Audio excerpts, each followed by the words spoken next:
到京港新闻。经我市公安人员的不懈努力，日前213灭门惨案的犯罪嫌疑人已经确认，现公安部下达 A 级通缉令。案犯关宏宇，男，1977年11月20日出生，汉族，高中文化，曾于武威军区武警部队受训，后因倒卖盗版音像制品被刑事拘留，驻京港市相公区人民路东亚街小区9楼107，身份证号100-108-1977-1120-0041，身高1.78米，中等身材，望广大市民提供线索。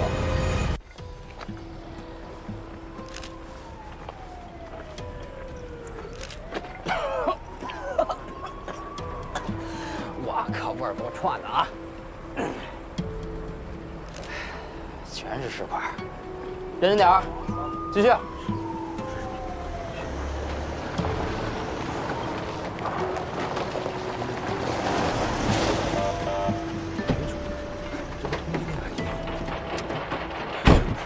到现在人还没抓着。这要是光棍，下手也太狠了，这他妈得多大仇啊！这是。周队啊，这片儿全是石块，我们已经发6袋了。6袋？对啊。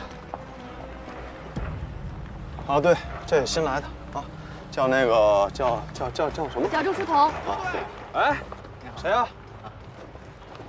小徐，来几瓶水。现场在哪儿啊？等会儿。等什么呢？一会儿见着啊，叫关老师。你是说关宏峰关队长吗？他现在也不是咱队长了，周队把他请过来当顾问的啊。知道吗？他可是我们警校的传说。快点啊！知道吗？他就是福尔摩斯，还有柯南。哎，我们老师给周队拿一瓶。好嘞。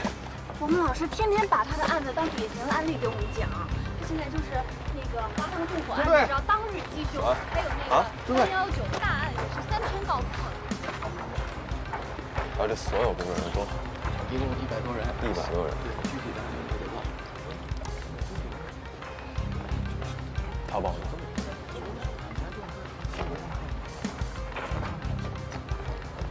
小王，来了，贴这儿了。快点，快点！哎，看看。哎呦，来了！那谁，把杵下来，快213灭门惨案犯罪嫌疑人几点？什么时候？今儿早上8点。嘀咕什么呢？咱们这赶紧扯下来呀！那边没有这个。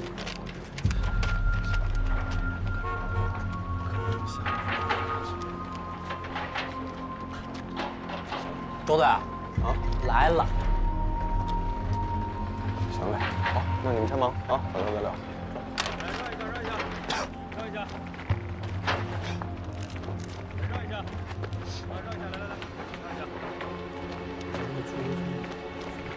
让一下。哎，嘿，没事吧？没事，小点，滑了。你也紧张。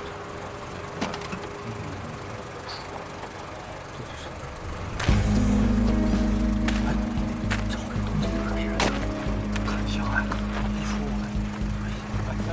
法官，是，就是像那边。哎，对了，那个小丫头，没找到。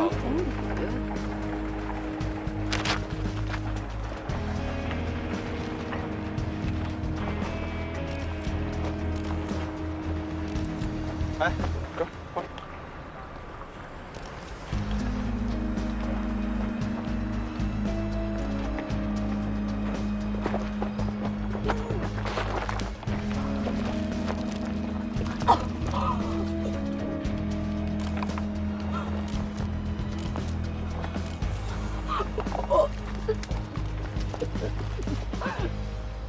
刚毕业的。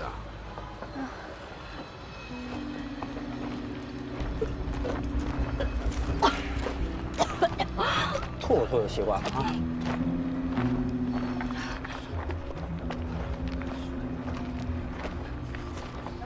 对不起，关老师，我叫周书彤，我今天刚毕业。其他部位呢？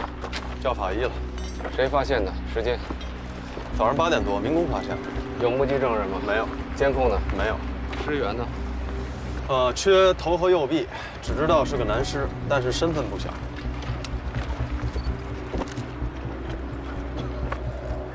哎，你们先把这些拿回队里再说吧。好的。毕业生。啊。阿道，关老师，我叫周书彤。你怎么看啊？我。问你了，摆什么造型？赶紧说话。北边是环线的公路，然后东西两侧都是附近的居民楼，这儿的隔音肯定不好，所以不适合分尸。我觉得凶手肯定是住得很远，应该是从环线把尸体往这抛的。这也太理所当然了吧？没事，丫头啊，一会儿跟我回队里。老关，坐我的车吧。哇，哎，你给老关当2天助手。好嘞，哎。接下来呢？要是你的话，接下来应该从哪儿入手啊？尸坑里的脚印，我看见他们都已经建模取样了。我觉得如果再分析对比一下，也许会有新的。老关，一茬不如一茬啊！你当初也没比他强多少。咦。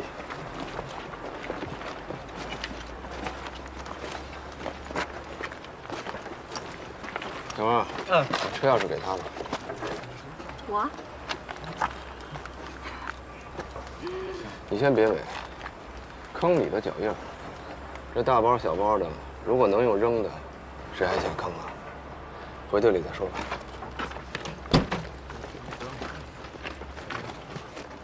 哎，前面的车，挪一挪啊，往前开。来，前面这车，动一动，先走。小周，稳当点啊。好嘞，拜拜。快点啊，赶紧的。哎，快点，等一下。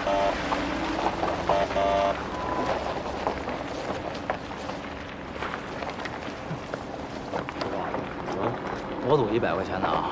这丫头撑不到明天。是吗？我家棒200。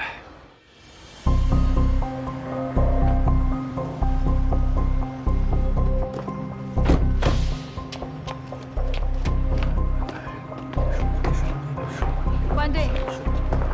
我已经不是你们队长了。那什么，你马上回来了，村长。当通缉犯的脸还在队里走来走去，周队怎么想？听说他是为了他弟弟案子才会让他烦恼。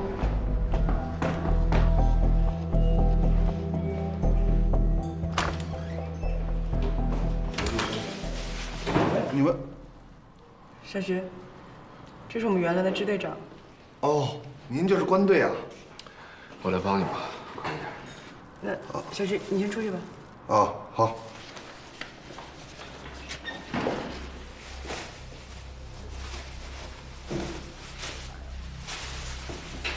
快点。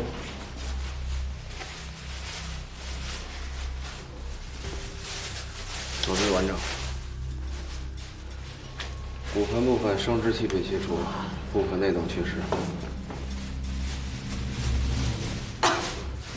左腿完整，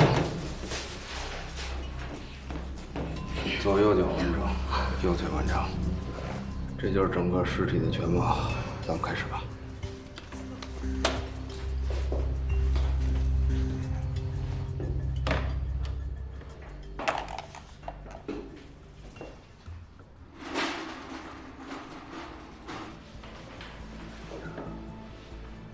各切割伤口创面有明显差别，骨盆和生殖器用的是锯，躯干和四肢，像是劈砍、斧子之类的。指甲内有污垢，但没有见到皮肤角质层类的残留，似乎没有防卫性伤口，可见部分也没有致命性的创伤。毒死的。毒物检测需要时间。都给我。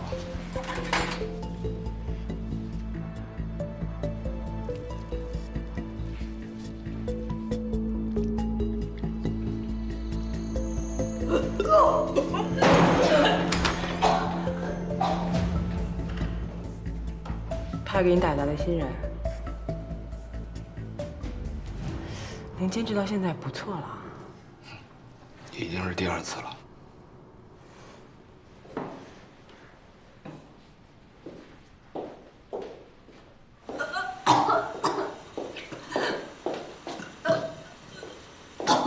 没事吧？没关系啊，凡事都有第一次。没事，谢谢啊。他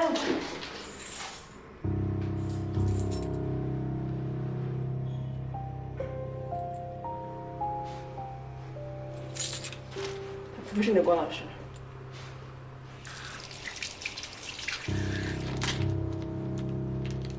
关宏宇，就是关老师的弟弟。他真的是杀人犯吗？是不是跟你没关系？你做好自己的分内事儿。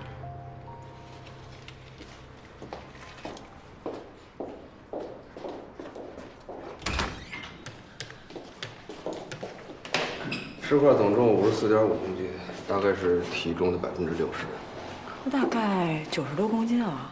为什么一条胳膊和一个脑袋会占体重的40%呢？因为肢解尸体的时候，流失的血液、细胞组织液，还有部分不见了的小的脏器，把这些都打到富余量里，差不多40%了。别补课了，赶紧查一下死亡时间。工地的温度和相对湿度是多少？啊？现场勘验记录应该在技术队吧？我去拿。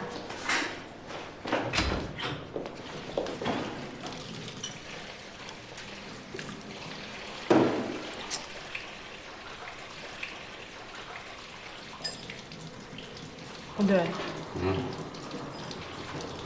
宏宇还没有消息吗？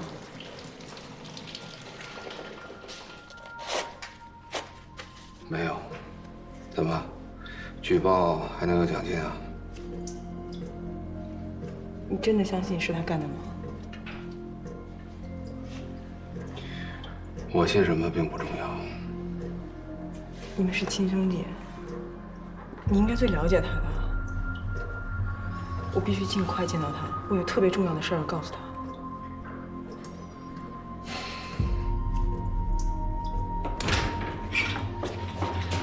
现场勘验记录的案发地温度是17度，相对湿度是37%。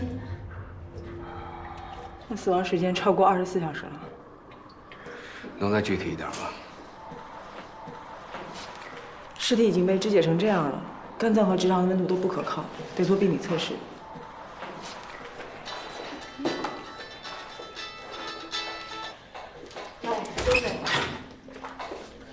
还得做一个毒物检测，虽然看上去像是勒死的。心肺创伤符合吗？我刚才已经检查过了，胸腔里面有很多微小密集的水泡，符合窒息死亡的体征，而且颈椎也有错位，应该是。不过你再确定一下吧。周队通知我们，公园又发现碎尸了。对了，给肝脏做个病理切片，别忘了把塑料袋交给技术队。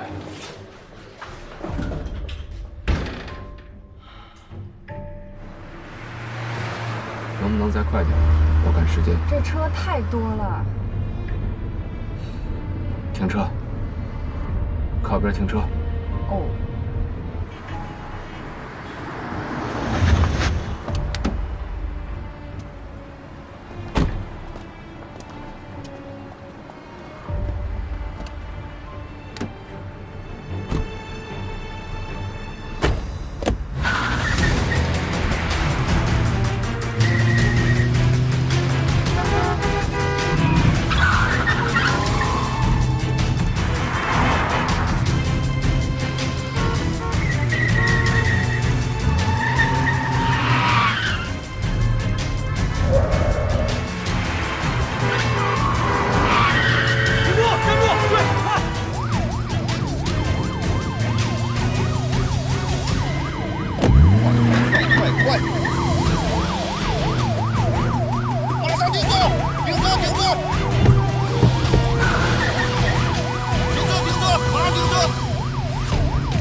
131003，发现同一段光后雨，发现同一段光后雨。现在正挟持一名年轻女子逃亡，请求支援，请求支援。别他妈追了，那是关宏宇他哥和支队的民警。我的车你们不认识吗？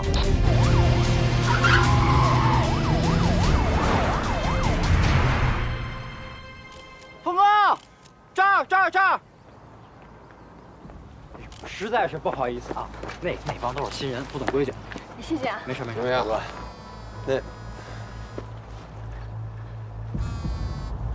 喂，我是刚才往您家送外卖的，我的工牌是不是落在您家里了？工牌号是。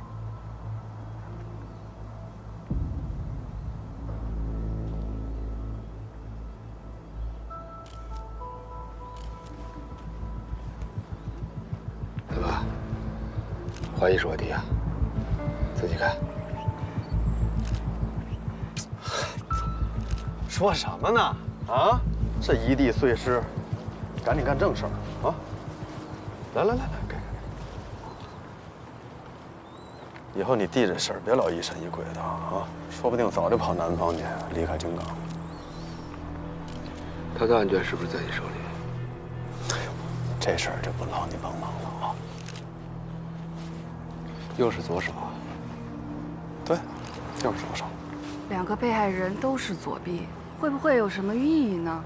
师傅又找到一只，又一只，可不。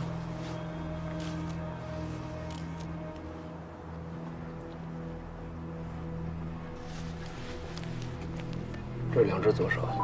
妈，都死杀了。清洁工说昨天白天还没有呢，这很可能是夜里拽的人。不对，这袋子上都没有露水，但是草坪上都是露水。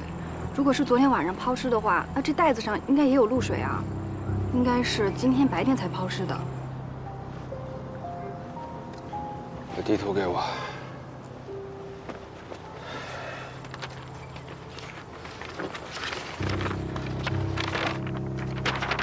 刚才那个尸块在哪儿发现的？差不多就在这儿，离正门多远啊300米吧。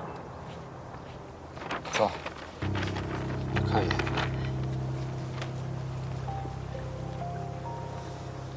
扩大范围，再好好找找。好嘞，来喝酒啊！去前面看一下有没有监控视频。那您呢？我去看看后面。好。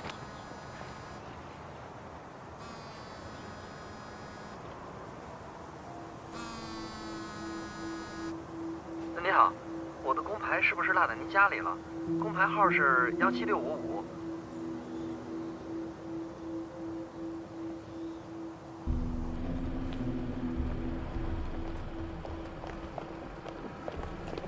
哎，你这人怎么这样啊？你这样太过分了吧？你这人没有。和光小区，麻烦您快点。这怎么回事啊？神经病吧你！喂，你们在哪儿呢？公园小南湖这边又发生碎尸了，赶紧回来。我现在在找关老师的路上。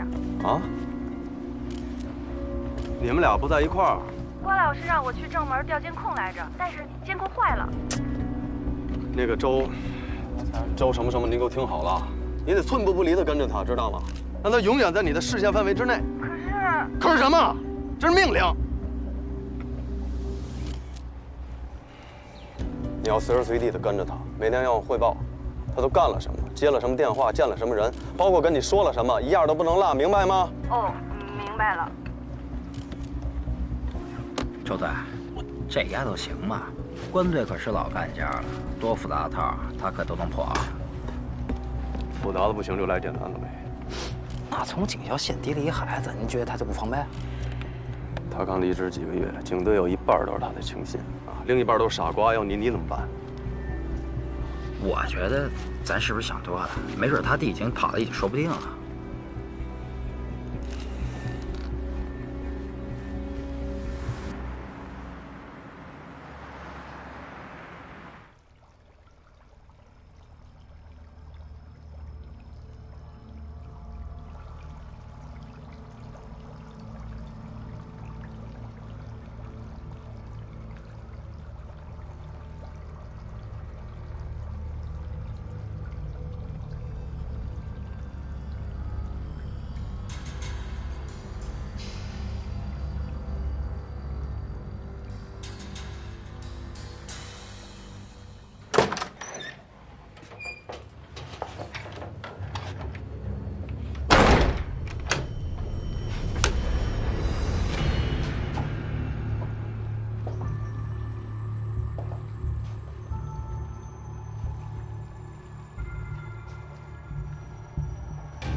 着我呢，吓一跳吧？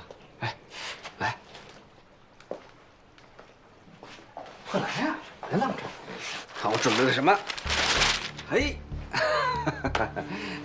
今天呀，是我正式回归大自然的特殊的日子，所以必须庆祝一下。我呢，准备了这顿饭，咱哥俩好好喝一个。来，坐呀，别耗着，来，快快，饺子都凉了，吃一个，累了吧？哎呀，来吧。谁他妈叫你叫外卖的？你想死别拽着我！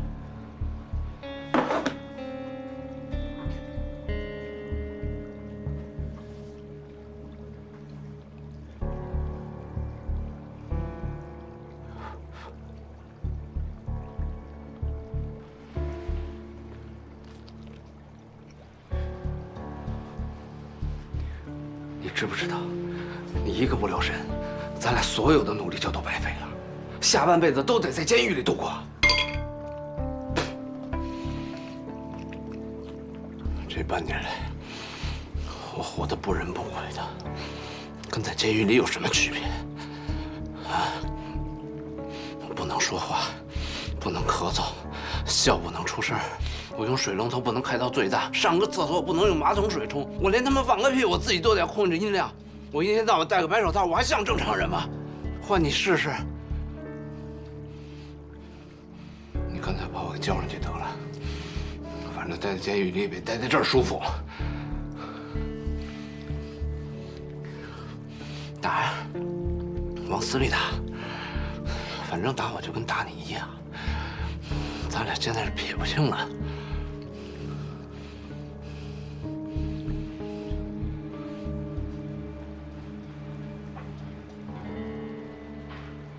我是不希望在还你清白之前，把咱俩的命都搭进去。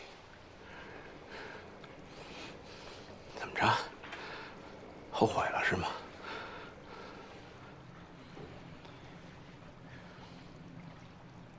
我的手机做了防跟踪窃听处理，所以看不到来电显示。以后你在外面别给别人留这个号码。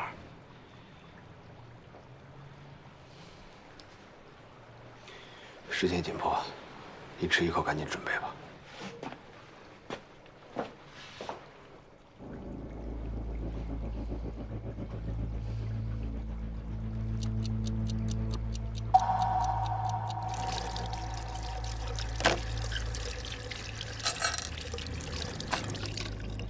我那个安全在周迅手里吗？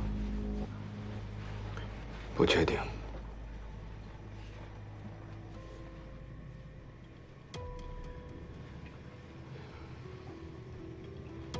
天黑了，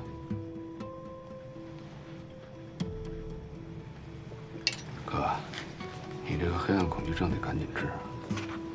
要是前几个不行，就换个更好的心理医生啊。我的事儿你就别操心了，不是我要管啊，这每天跟你开着灯睡觉，太影响我休息质量。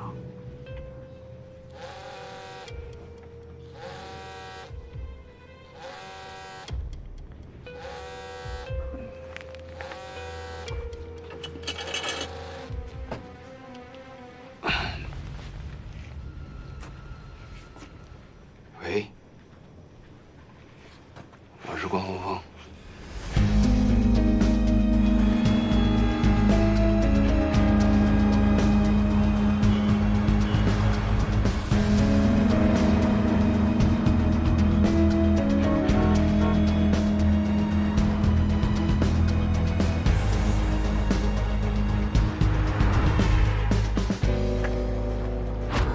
哎，哥，你听我说，你相信我，我真的没杀人，没杀人。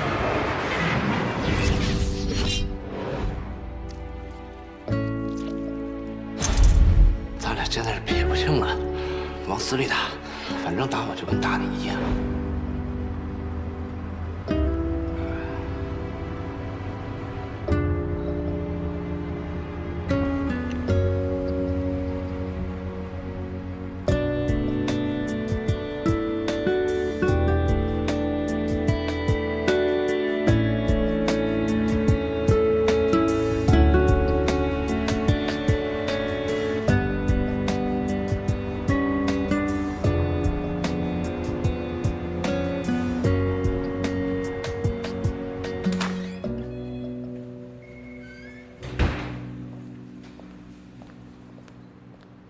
哎，亚楠，老关来了吗？没看见啊。行。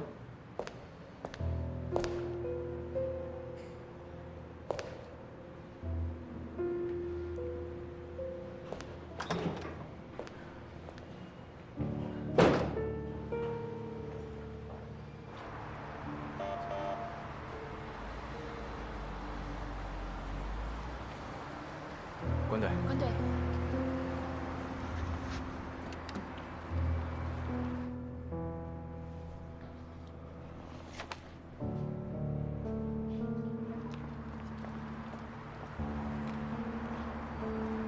谢谢，非常感谢，非常感谢。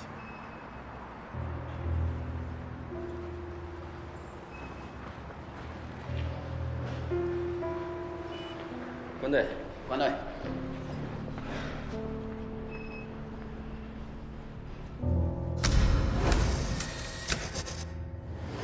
记住这些人的性格、兴趣、习惯，你要把他们当成你熟悉的人，在心里相处。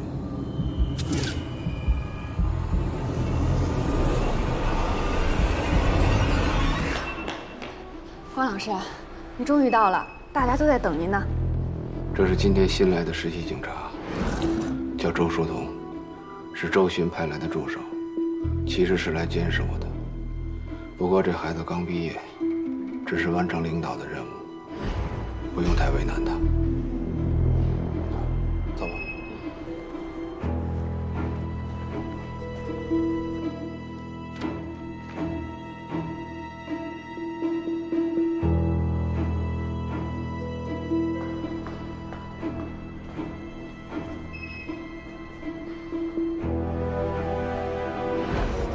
会议室、办公室、审讯的地方都在2楼。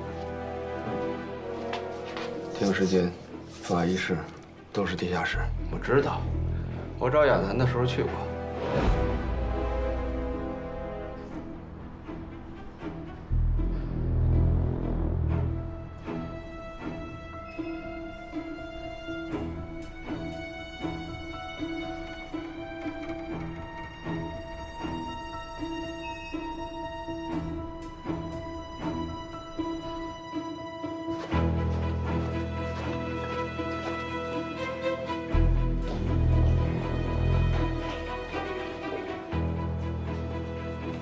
3楼，枪械室、技术部、档案室。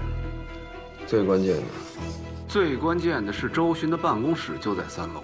哎，我那个案卷是在他办公室还是在档案室？都有可能。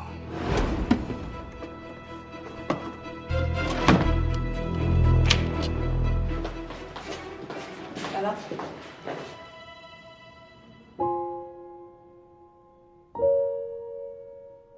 如果你紧张，担心露出破绽，就摸摸下巴，这是我一个无意识的习惯性动作，队里上下都知道。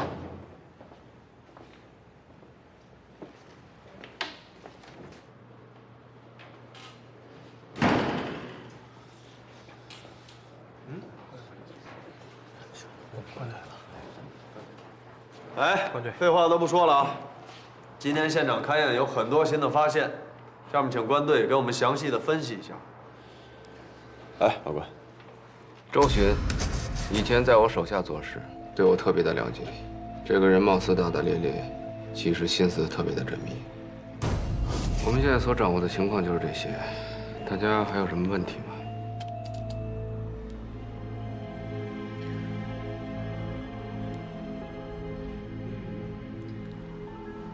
郭老师啊，为什么是41号鞋呢？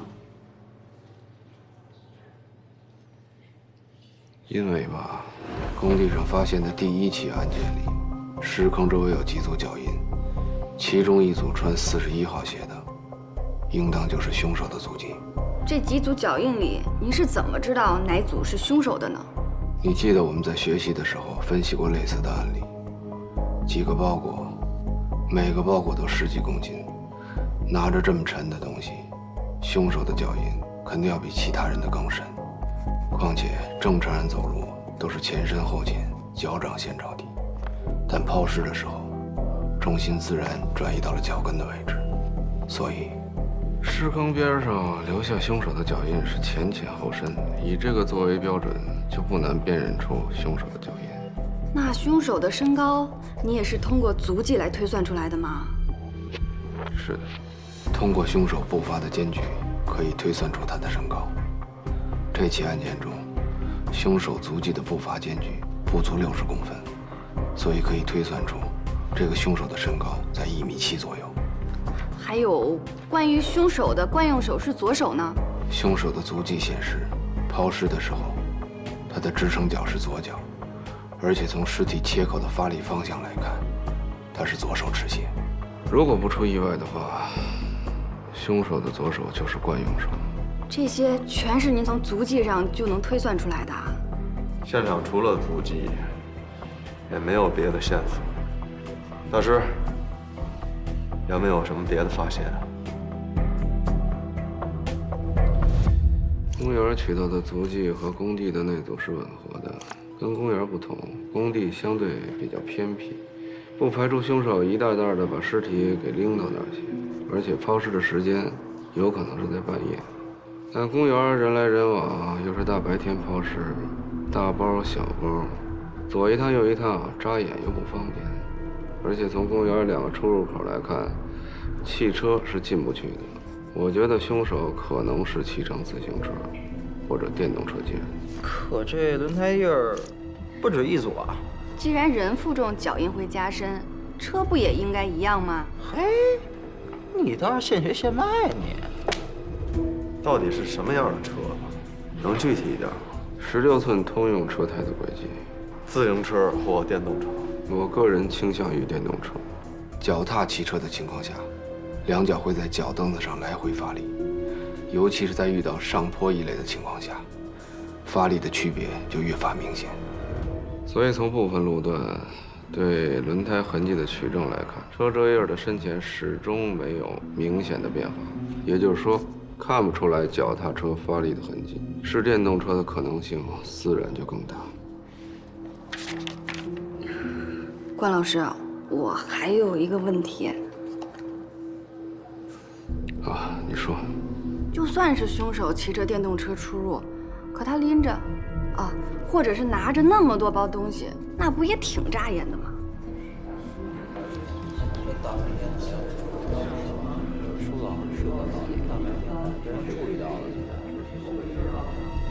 老关，你觉着呢？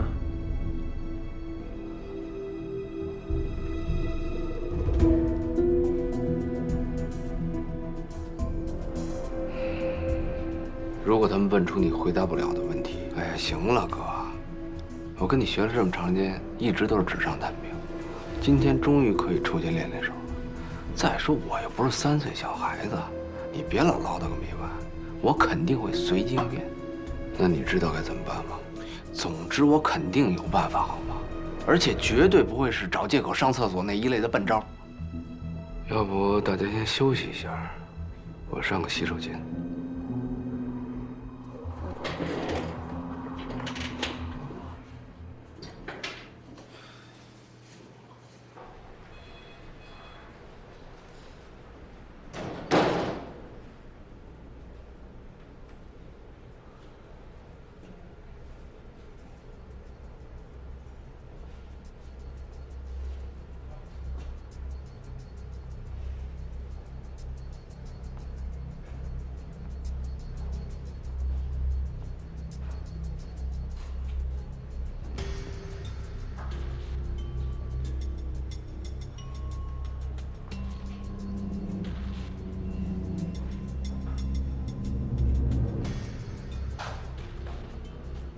哎，关队，关队，正找您呢。抛尸袋的结果出来了。啊？要不您不忙的话，我带您去看看。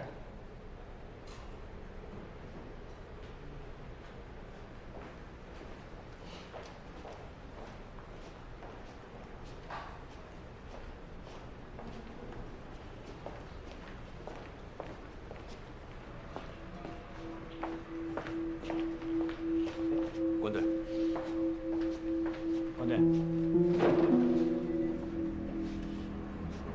关灯。关灯。关灯。关灯。关灯。不对，您看，所有的结果都在这儿了。您看这个黑塑料袋儿，它是非常正规的产品啊，我们也找到了这个厂商，但是这个厂商啊有上千家的生产点跟经销点，所以我们没法再进行下去了。想到了，这个排查厂家我也没抱什么希望。指纹方面呢？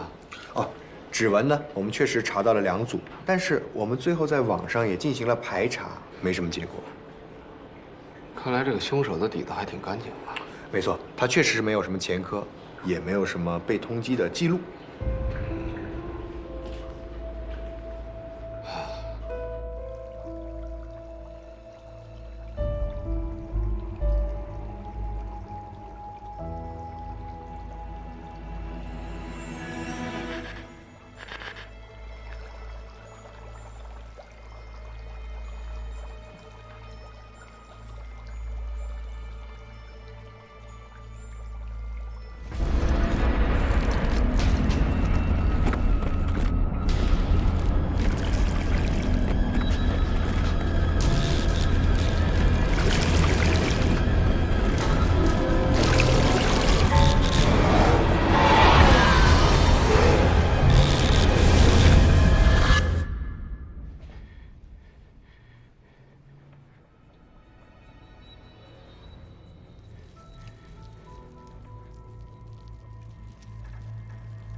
棍子，你在这儿呢？怎么跑楼上厕所来了？我刚才去了趟技术队。哦，等您呢。啊。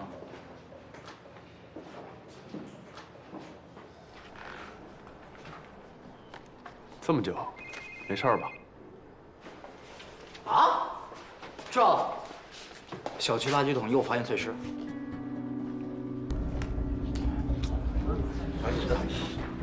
法官，先去现场吧。你们先去吧，我还得去高亚楠那儿一趟。也行，那你完事儿赶紧过去啊。小周，勤快点。我还有点事要处理，咱们一会儿会合。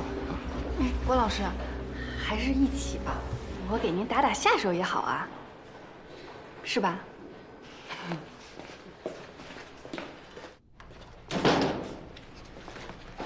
郭老师，我还是不太明白，您是怎么推断出死者身份的？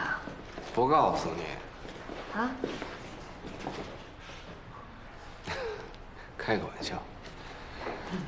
从尸块的重量可以看出死者是个胖子，尸块总重54.5公斤，大概是体重的60%。90多公斤啊！左手中指和食指之间有尼古丁的味道和烫伤的痕迹，所以是烟民。对，他中指第3节的茧子呢，是因为经常打方向盘留下的痕迹，说明死者生前经常开车。而左脚脚掌外侧的茧子，是经常开手动挡车辆的人用力频繁踩离合器所特有的。而死者的颈椎呢和腰椎都有些许的错位，这是经常开车或者经常坐在电脑前面的人的常态。那您是怎么证明他就是个宅男的呢？死者的胃里残留物不多，初步检验有那个脱氧核糖和蛋白质食物残留。哎，对。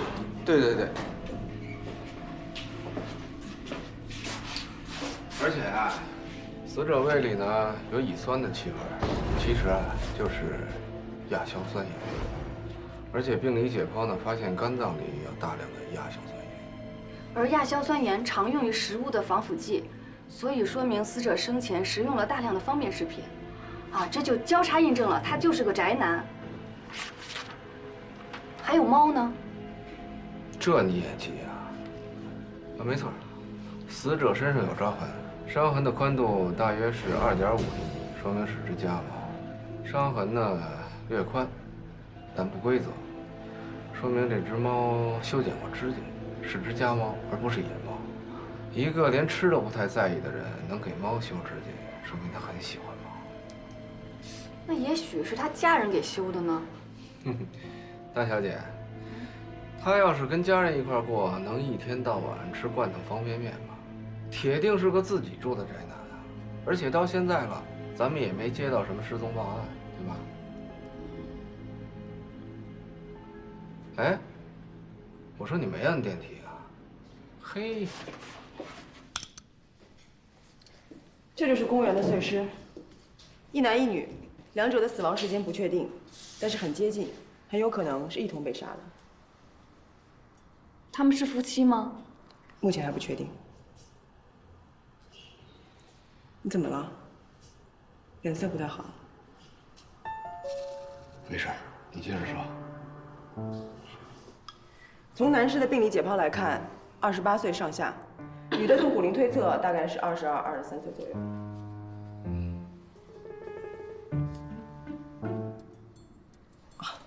好吧，我知道骨龄测试的倒推法可能不太精确，所以还需要进一步检验。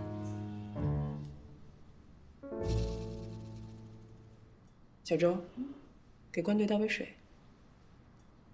哦。你怎么了？见尸体比见老婆还亲的人，搞得跟快吐了似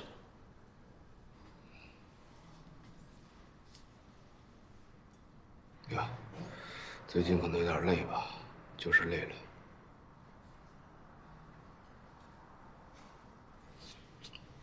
宏宇，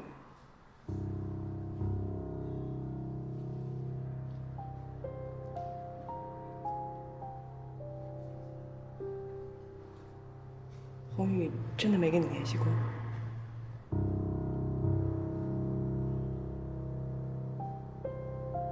我真的有事要跟他商量，这事不能再拖了。你也不想他后悔，对吗？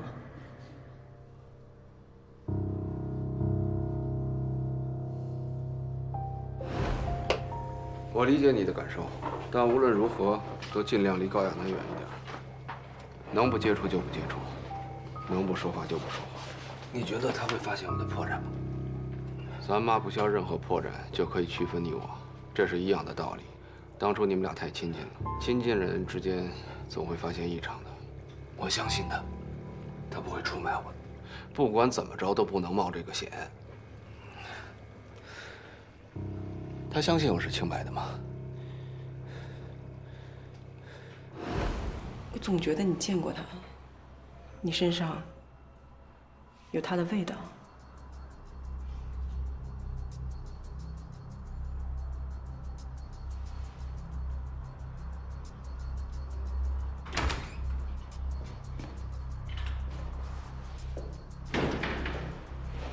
男性尸体各部位均无致命伤，也没有防卫性伤口，但是女性左臂有多处淤伤。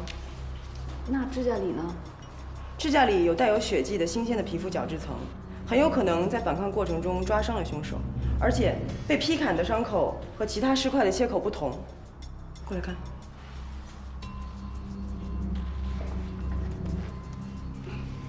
创面皮肤是内收，不是外翻的，也就是说，被砍下左臂时，女的应该还活着，身体的自愈系统仍旧在运转。目前就这些。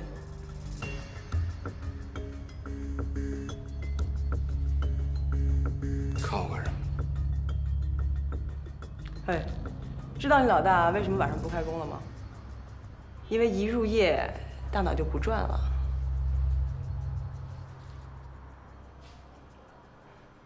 行吧，先跟周巡会合吧。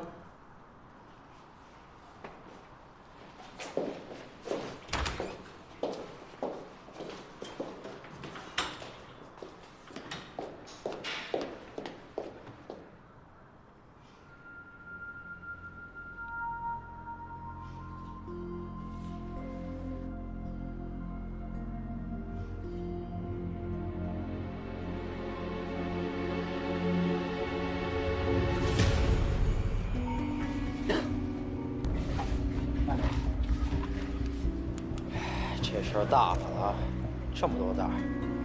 哎，几袋了？5袋。对对。啊，清理好了。这回能拼个全部尸体。那得看高亚楠他们了。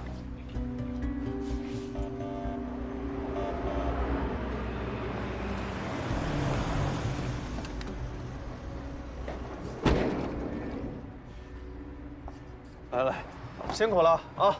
从来不值班的人，这都快连轴转了，辛苦辛苦啊！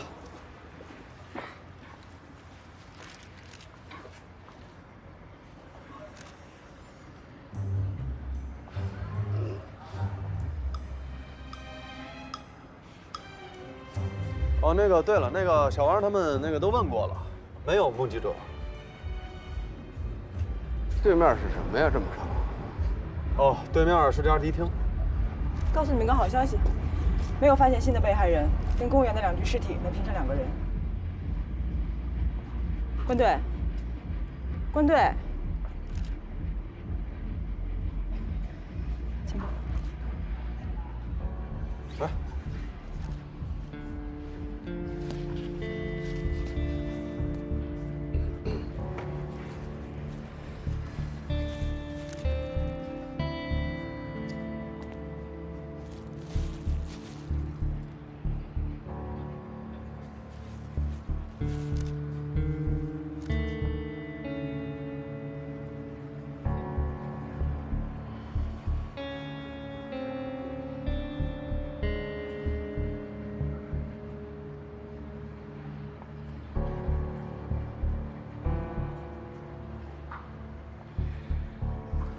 要不拉走吧？啊，霍老师，您不看了？哦，也行，也行，也行。好，那个亚楠，那辛苦你们了啊。老关，累了哈，辛苦辛苦辛苦啊。累了，好好，辛苦啊。哎，赶紧的，干嘛呢？关老师，关老师，我们这是去哪儿啊？我去走访目击证人。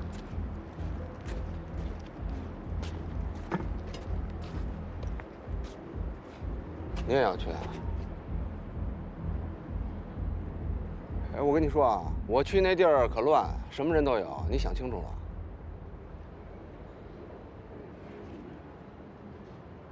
非去不可是吧？行，愿意跟着就跟着吧。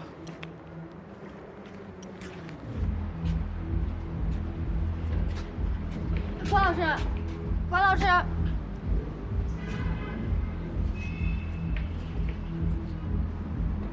怎么了？你不会第一次来这种地方吧？哎，你把你那个上衣扣子解开一个，把衬衫从裤子里给蹬出来，别穿那么严肃，快点。那要不你先准备，我先进去了啊。关老师，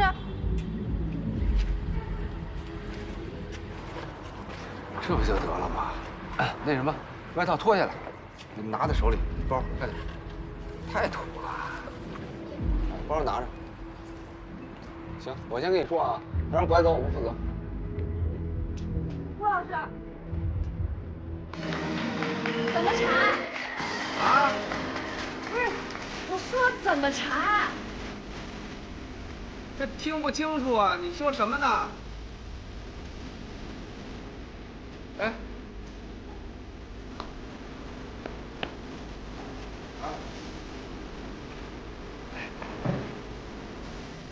别抱着呀，把包放椅子上。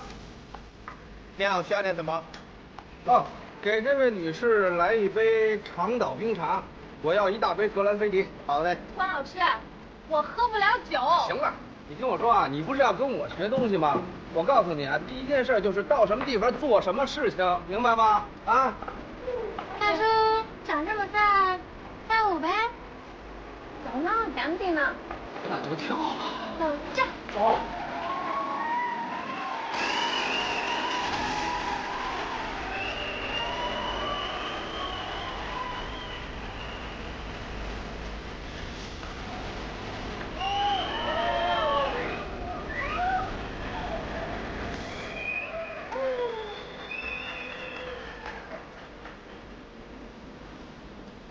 美女，一个人啊？啊，干嘛？跟你说话呗。哎，你好，您是可以开发票吗？哎，那您好，您给我开一张好吧？哎，别走啊！你干嘛呀？陪我喝一杯呗。哎，还挺厉害。哎，干嘛呢？别动手动脚的。哪儿的呀？我开的。啊？什么价啊？200，不开发票。不弄小孩的吧？啊，去那边去。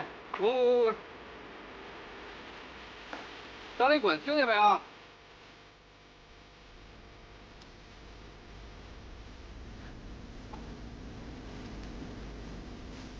没事吧？看那边了吗？瞎点什么头？我说看见那保安了吗？看他站那位置了吗？正好对着对面的垃圾场，他只要不是瞎子，就不可能什么都没看见，明白吗？那小汪不是已经走反过了吗？你是真不知道警察有多招人恨呐！啊，戴着大檐帽，谁跟你说实话呀？等快打烊了，请他喝个酒。你要请他们喝酒？哎，大叔跳舞呀！走。哎，等会儿。哎，起来。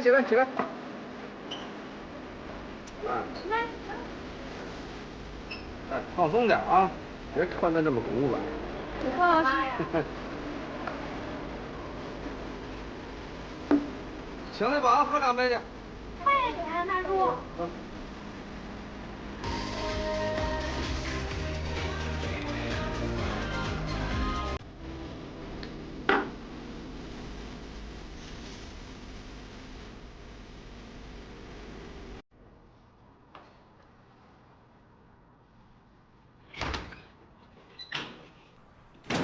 怎么样啊？快了。太惨了啊！杀人就算了，还给大卸八块。哎呦，这孙子！跟关宏宇有一拼啊！啊！关宏宇杀了人家一家子，连小孩都没放，太惨了。那个，哎，我是想问问，关宏宇被通缉之后，有和你联系过没？我们早就分手了。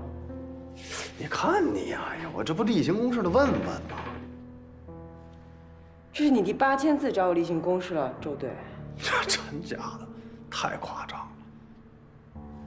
他要是万一跟你联系的话，一准儿先告诉你。对，哎，好。哎，亚楠，有水吗？啊？给你倒一杯。好。那。吃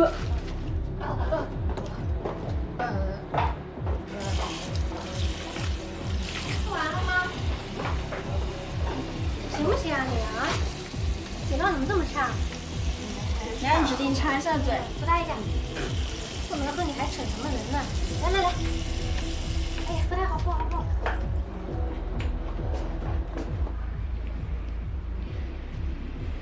哎，大叔，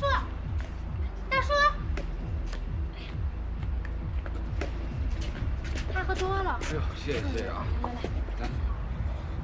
来，穿上点儿。哎呀，下次来玩别来带你妹了。哎呦，太记得还来找我玩啊！没事啊。行，注意安全。那就交给你了。天冷啊。哦，醒了。我睡着了，我。拼好了。这2天压力太大，早点回去休息吧。啊。行，你也别太辛苦了啊。早点睡吧。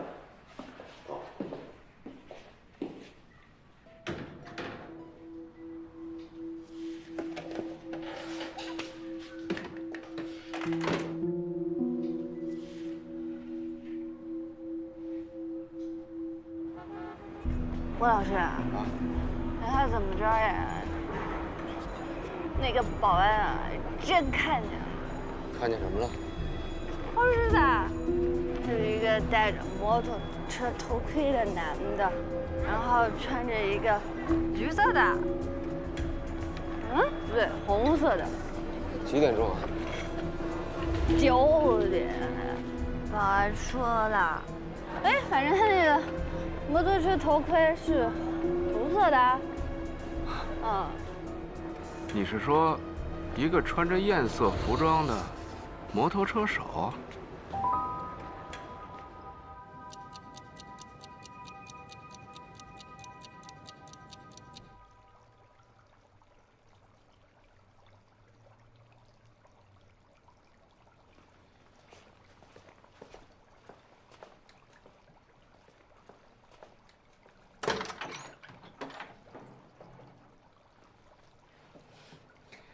外面的世界真精彩呀！赶紧进来。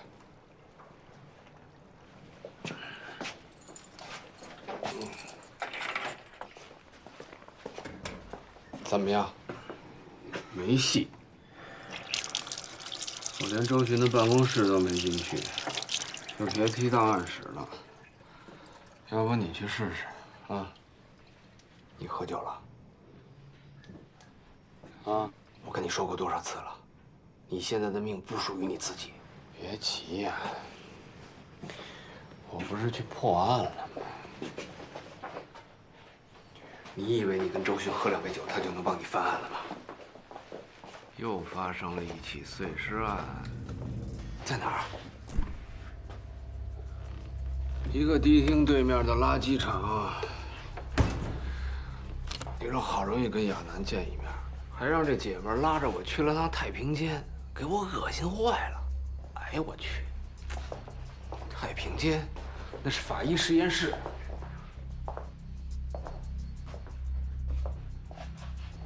哎，随便吧。反正想起来我就想吐。哎，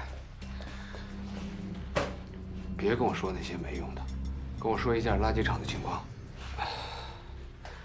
现场黑塑料袋5袋，刚好跟公园那起案子能凑上俩全活人。还有呢？还有你自己看照片去吧。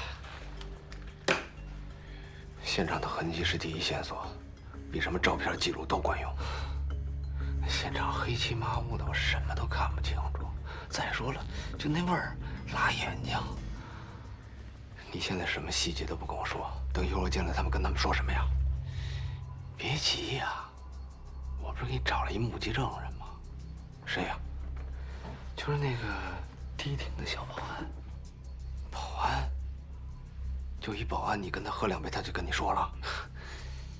人家不是 gay， 我跟他喝酒，他能跟我说什么呀？我叫那个周书彤去的。周书彤，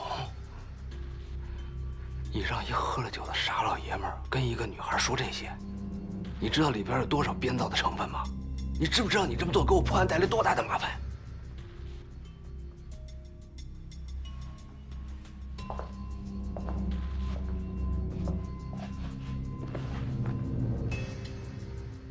出去又不是给别人破案，可我是。我说你现在到底顾哪茬啊？是我的清白重要还是办案重要？我刚一进门，你怎么不主动问一下我找没找着案卷啊？你竟然为了自己的安全，不管别人的死活。你知不知道你随便一个小错误，今天就有可能多一具尸体？我现在自顾不暇，我不像你有闲心顾别人的事儿。难怪你在武警部队混不下去了。像你这种自私自利的人，根本就不配做武装警察。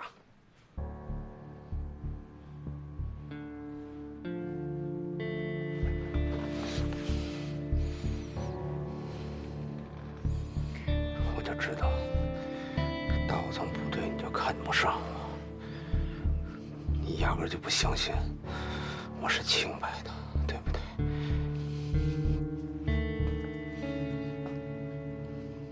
我是警察。只相信证据。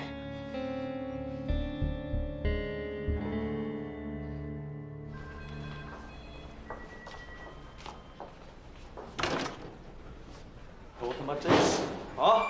这点事儿都他妈捂不住。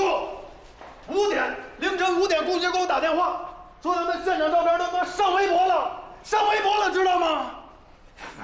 周队，您别着急，别。不着急，有他妈什么可着急的？啊，反正关物业没抓着，现在又多了个杀人的他妈的分尸的混蛋，抓得着抓不着都无所谓啊！到月发工资，日子照过，没事，都睡觉啊！都他妈混吧！哎呦，不是这意思啊！周队，你别急啊，咱这个也还是有进展的，对不对？再说这案发率这事儿也咱也拦不住，是不是？你行，几点了？啊，6点半了。老关什么时候回去的？不知道。周书彤啊？哦，周书彤他昨天跟那个关队去走访镇去喝了点酒。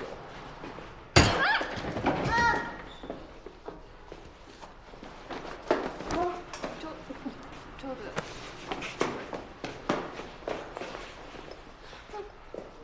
让你他妈盯着老关人呢啊！我问出来了。口条捋顺了。他送我回来了，就。总得让人补个觉吧？关队是来帮忙的，又不是你的下属。赶紧把他给我找回来！再有一次你他妈从哪儿来给我回哪儿去啊！这不是你睡觉的地儿！看什么？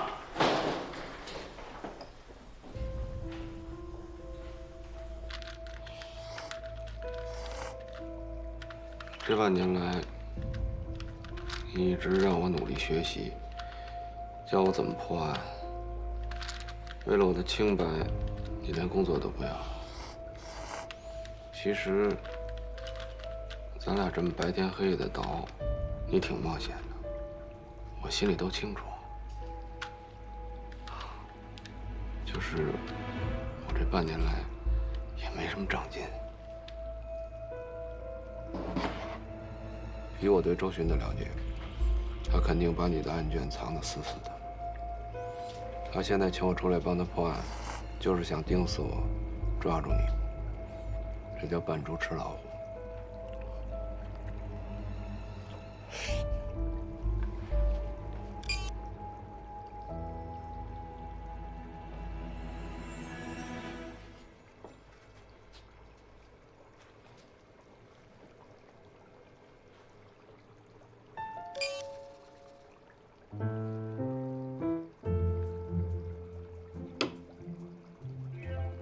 一宿没睡，能不能欠着呀？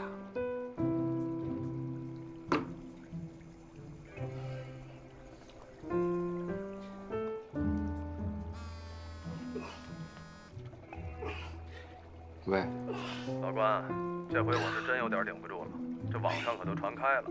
我知道，刚才我已经在网上看到了。我知道你刚回去没怎么睡，谁让咱命苦呢？啊，你就稍让迷会儿吧。我这就过来。什么也听不见。电话定位好了，这次关队定位在了芬兰。我靠，都跑芬兰去了，打一枪换一地儿，是吧？也不是咱不行，这肯定是做了反监听和反定位装置，老刑警了，能做到也不奇怪。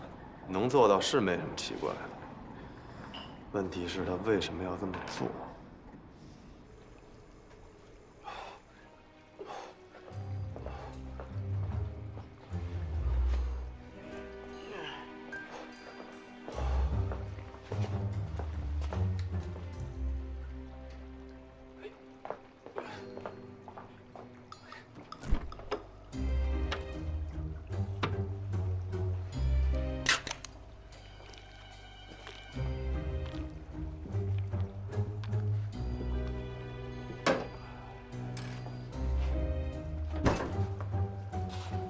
我不喜欢喝酒，以后你也别喝了。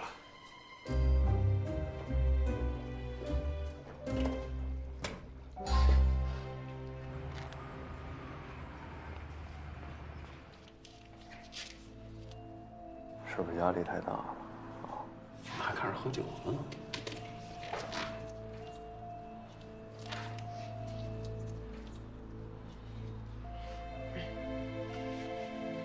2号、3号尸体已经完整了，男的28岁左右，1米81，100公斤；女的23岁左右，1米62， 52公斤。男的是被勒死的，但女的是活活给砍死的。她的肩胛、头部有多处劈砍伤口，而这些开放性伤口边缘都有白细胞，说明是死者生前造成的。而且你们也看见了，面部损毁严重，没法辨认。其他呢？其他两者的死亡时间很接近，目前尸僵还没有缓解，说明两者的死亡时间不超过24小时。换句话说，他们两个很有可能死在第一名被害人之后，但间隔不久。就这些。有什么线索吗，老关？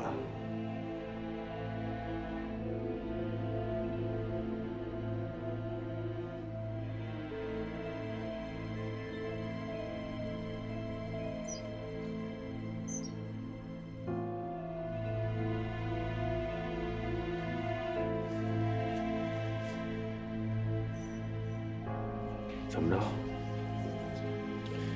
咱俩出去聊聊吧，做个简单的器官解剖。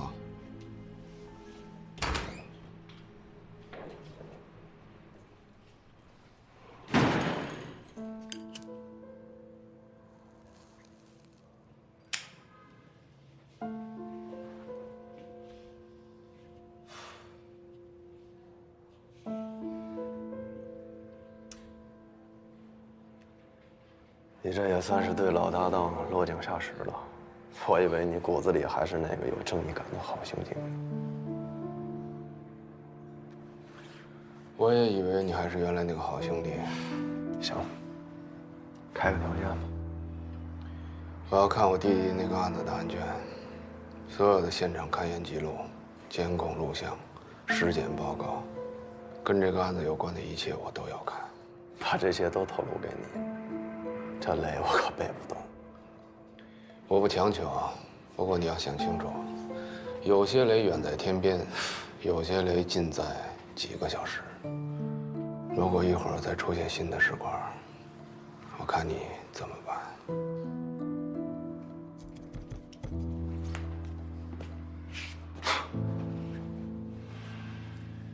你这是拿无辜的受害人威胁我？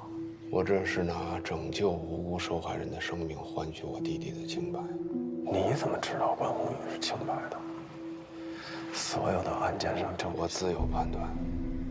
等我看完案卷以后，如果他无罪，我就给他平反；如果他有罪，我可以帮你们抓他。我要是答应你，你能为我做什么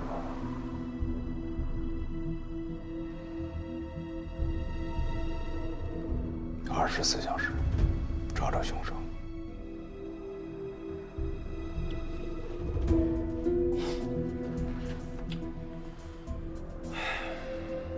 行，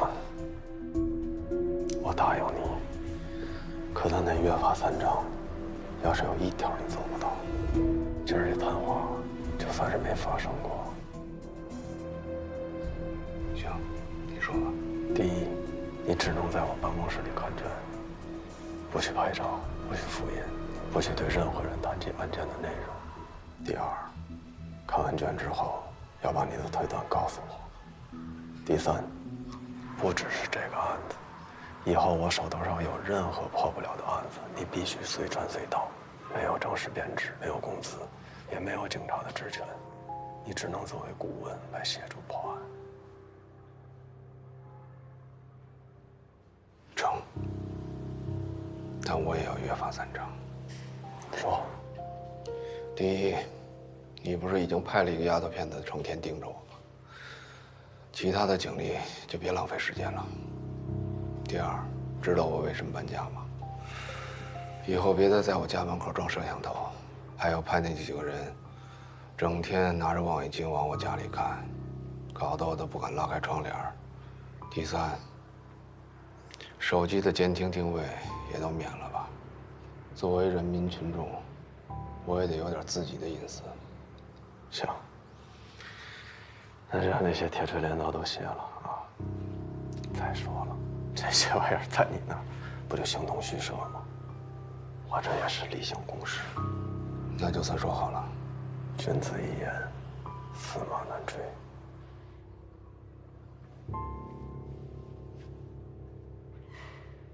准备布控吧。已经可以布控了。那怎么办？守着10块又抓不到人。哥们儿，跟你交个底儿吧，上面要我48小时内破案。你要真能在24小时抓住这个连环杀手，背不住我还能立功呢。连环杀手？连环杀手怎么可能有这么高的犯罪率？你刚才没听杨楠说吗？谋杀与谋杀之间的冷却期已经短到了忽略不计的程度。这是个典型的狂欢性谋杀犯。什么意思？你还没明白吗？24小时不是上面的时间，也不是咱们的时间，而是下一名被害者的时间。如果我们在24小时内抓不到凶手的话，你就等着给新的被害人收尸吧。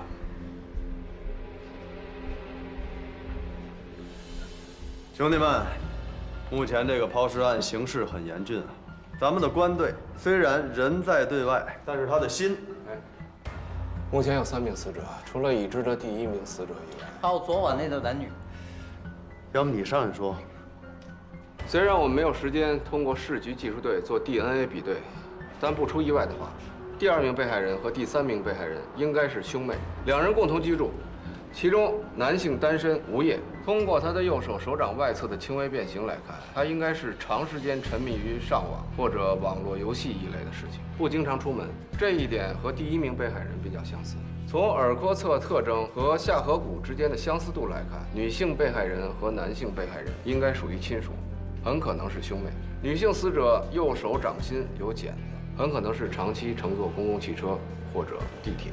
他的脖子上有佩戴项链的痕迹，手上没有佩戴首饰和手表的痕迹，但他起手腕处有常年佩戴手套的痕迹，指甲和指尖明显有长时间遭受化学药品侵蚀的迹象，是氢氧化钠和烷基类成分。也就是说，死者生前很可能从事的是洗碗工或者保洁员一类的工作。死者的脚趾新涂了指甲，这个季节并不会穿鹿角趾的凉鞋，而一般人也不会涂指甲给自己看。另外，死者的处女膜呈现新鲜破裂的痕迹，生殖器上没有外伤和擦伤，也就是说，死者在不久前应该自愿和什么人发生过性行为，很可能是结交了男朋友。另外，根据女性器官解剖的内部检查来看，亚楠。 通过解剖，我们在死者下体发现脂酸和甘油等残留物，还有少量的凡士林。死者生前有中度的妇科炎症，可能用的是科梅唑类药物。是处方药。哦，对，是的。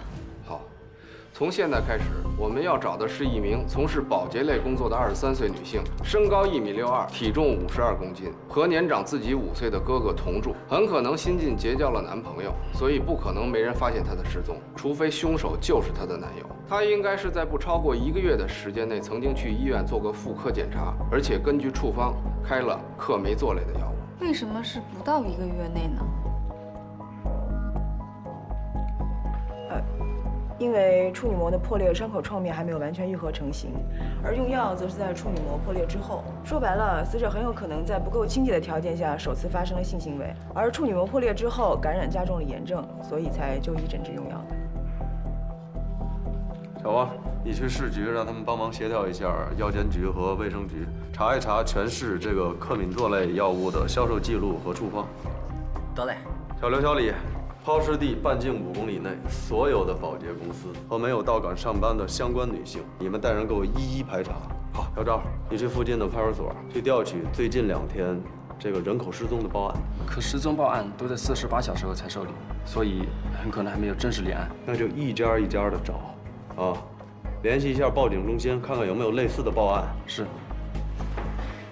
根据官队的分析，我们有理由相信，这是一名企图在短时间内继续作案的丧心病狂的狂欢型杀人犯。我们必须要在24小时之内抓住他，避免下一个无辜者受害。是。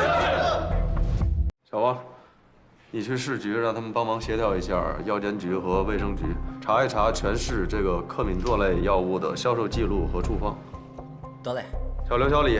抛尸地半径5公里内所有的保洁公司和没有到岗上班的相关女性，你们带人给我一一排查。好，小赵，你去附近的派出所去调取最近2天这个人口失踪的报案。可失踪报案都在48小时后才受理，所以很可能还没有正式立案。那就一家一家的找，啊，联系一下报警中心，看看有没有类似的报案。是。 根据官队的分析，我们有理由相信，这是一名企图在短时间内继续作案的丧心病狂的狂欢型杀人犯。我们必须要在24小时之内抓住他，避免下一个无辜者受害。是。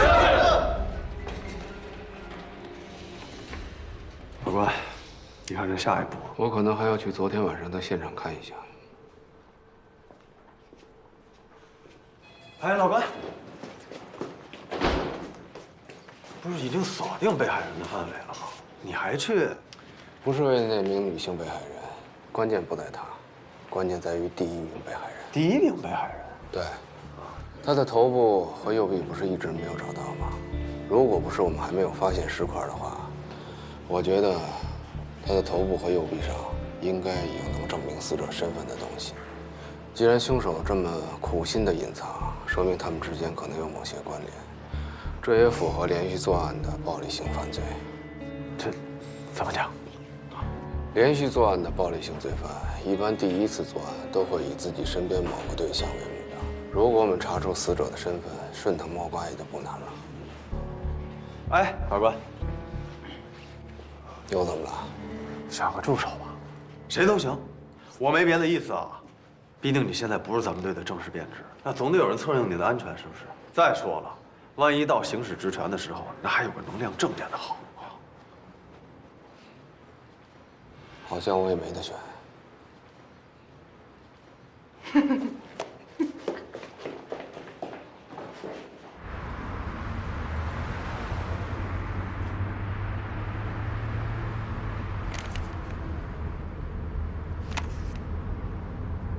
关老师。 昨天晚上我要说了什么不该说的话，您千万别往心里去啊！我就是……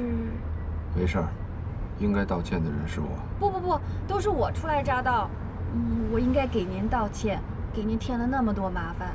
不过您说那个保安说的话能作为排查方向吗？不能。啊？没有经过刑侦训练的人，容易出现所谓的目击缺失，也就是对看到的事物没法精确的复述或者回忆。那你还派我？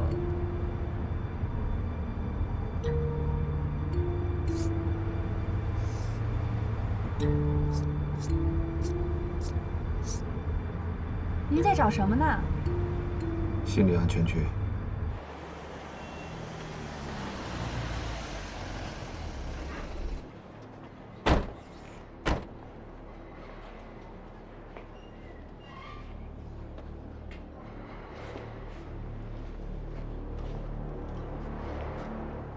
每个人都有自己熟悉的、经常活动的区域，也就是所谓的心理安全区。对于犯罪这种极端的行为，心理安全区就更加重要。大部分连续作案的凶手，头几次基本上都是在自己心理安全区之内。那怎么确定心理安全区呢？这个范围通常是以凶手的住所、工作单位，还有常去的娱乐场所为中心，向四周辐射。如果他出门惯用是步行的话，那么辐射的半径不超过1公里。骑车的话不超过3公里，如果是开车，大概是5到10公里左右，或者更多。那如果是骑摩托车呢？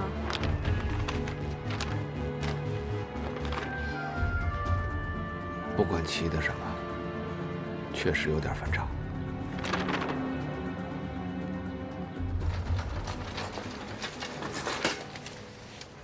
目前这现场破坏的有点严重。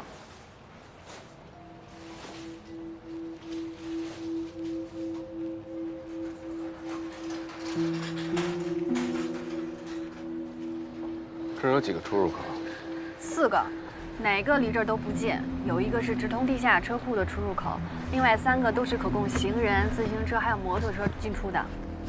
人车分流的小区，监控录像呢？4个都有，技术队已经调走了，还在筛查中。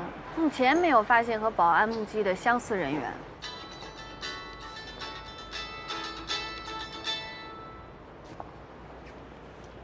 4个出入口。凶手为什么不走慢路？关老师，周队说找到了。女性被害人叫谢静，远洋国际的保洁员，今天没去上班，电话也打不通。她的身高体重都符合尸体的特征，她跟她哥哥一起住，2个人是从杭州来打工的。啊。哎，对了，谢静最近交了个男朋友。好，我知道了。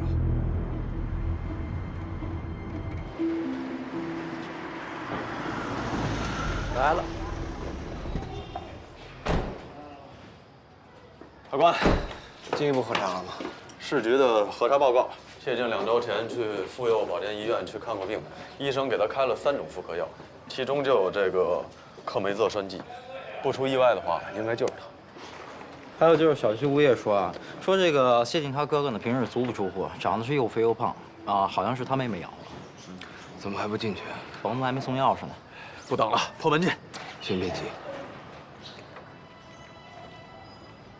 这很有可能是一处分尸现场，而且不排除凶手就在里边。哼，说真的，我还巴不得他在呢。什么？图纸给我。哦。这就是谢晋小区的平时结构图。这个谢静住的是一室一厅，破门进来呢，应该就是客厅，分3路，给我把住了厕所、厨房还有起居室，一定要保护现场的安全。如果凶手在，立马给我拿下。是。哎，你说这个凶手会不会还有什么特征？如果屋里有任何男人，那他就是凶手。那谢静男朋友要在呢？那谢静的男朋友就是凶手。你好，小区物业。有人吗？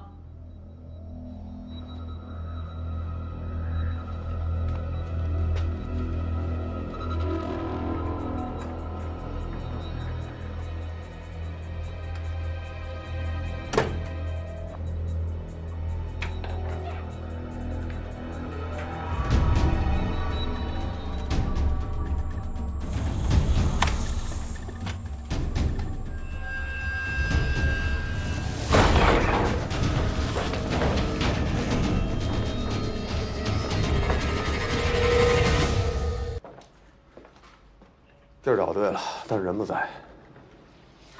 让你的人出来吧，封锁现场。来，都出来了。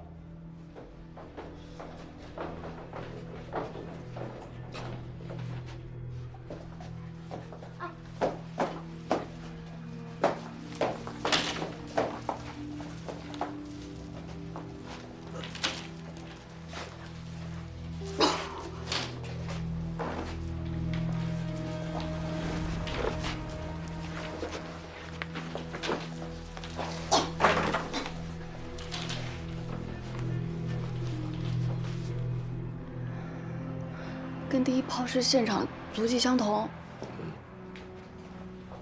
现场在里面呢。怎么不能在卫生间呀？卫生间与隔壁邻居相邻，凶手估计是怕动静太大了，引起别人的注意。而且从平面图上看，那儿空间太狭小了，不适合做大动作。可是。流了这么多的血，这地板都没有做防水处理，这不得渗到楼下呀？拿床垫当海绵了，你就别进来了，下楼去迎下房东，给他做个笔录，问一下钥匙的事儿。那我下去了。关老师，这是越来越善解人意了啊！还不是你派过的人太弱了。哎，高儿，兄弟，怎么样啊？现场有大量的血指纹和血足迹，凶手应该是在床上肢解的尸体，床单和床垫吸收了大部分的血液，床上还有一些组织。接下来怎么办？接下来，这儿的证据足够你去找嫌疑人的了。不过最重要的就是凶手是怎么进来的，对吧？刚才我们都看了，对不对？门上没有被撬过的痕迹，而且锁也不是新换的。还有就是说，要么就是受害人自己开门让凶手进来的，要么就是凶手有钥匙。这钥匙在人手里，也就无外乎要么房东，要么就是他们兄弟俩。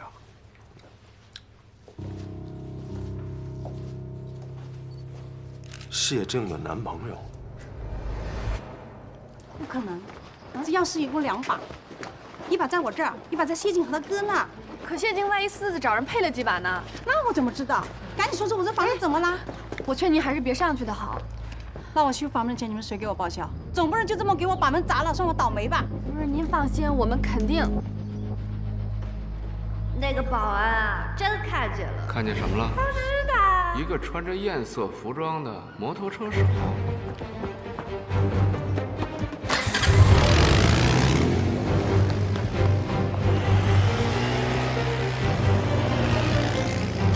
中队就在现场出现一半，正在向东北跑去。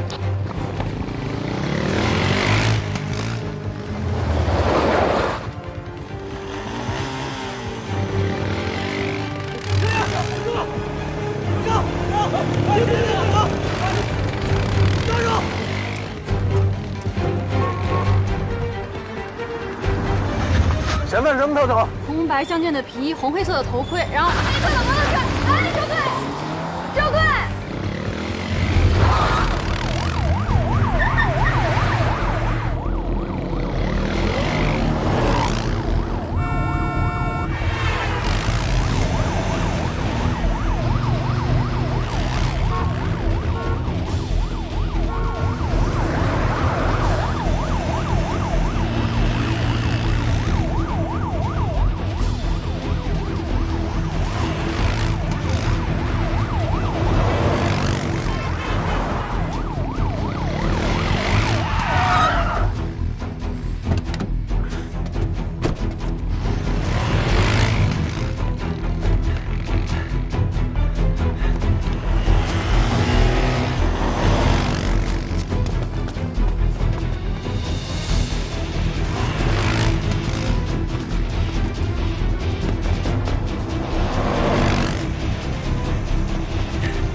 接着跑啊！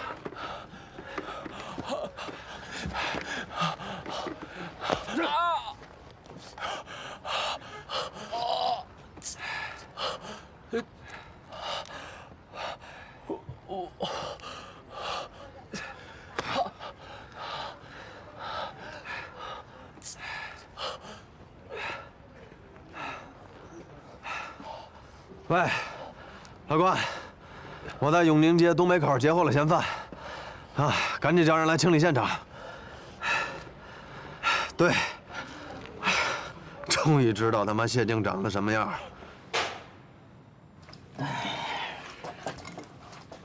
跑啊，跑什么跑啊？有人追我，我下意识就跑了。不做亏心事儿，警察追你就跑啊？你们警察牛逼呗，见谁抓谁不是？你废什么话呀？啊，你不跑能追你啊？你们不追我，我会跑吗？你不跑，我不就不追你了吗？你不追我，我不就不跑了吗？真他妈废物！哎，你去把他换出来。我能行吗？我还没审过讯呢。这么大的案子，要不要关老师和周队一起呀？去吧，没事儿。别忘了我刚才教你的。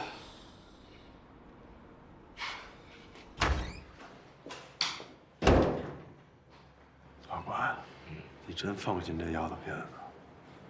反正指纹和脚印都比对过了，他也不是凶手。让孩子们去练练手，没大所谓。啊，这孙子肯定背事儿了啊！你要不会跑那么积极的。是啊，你把他给弄成这样，他要是没事儿，你不就得有事儿了吗？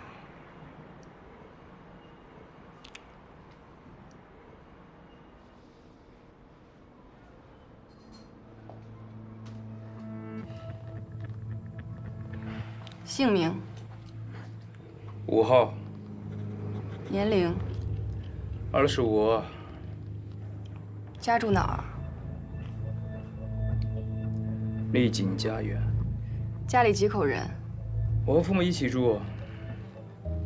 我爸是环卫工人。今天去小区做什么？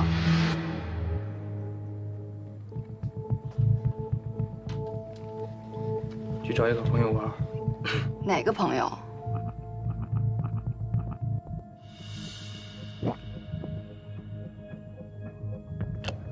知道我们为什么抓你吗？不知道。那你和谢静之间到底怎么回事？就是朋友关系。就是朋友？只有处对象的那种。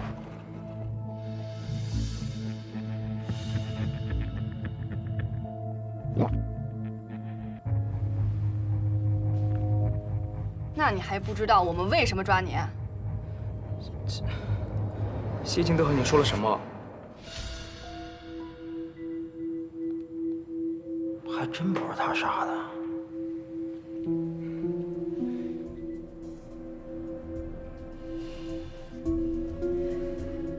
你觉得他能和我们说什么？警察同志，你千万不要相信他说的，我只是负责找下家，车都不是我偷的，而且我早就打算不干了。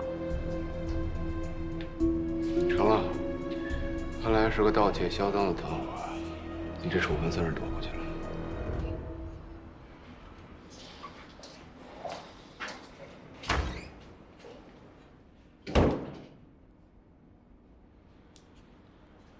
瞧人家，啊，刚毕业的丫头片子，你看你，我看他是不是谁？哇！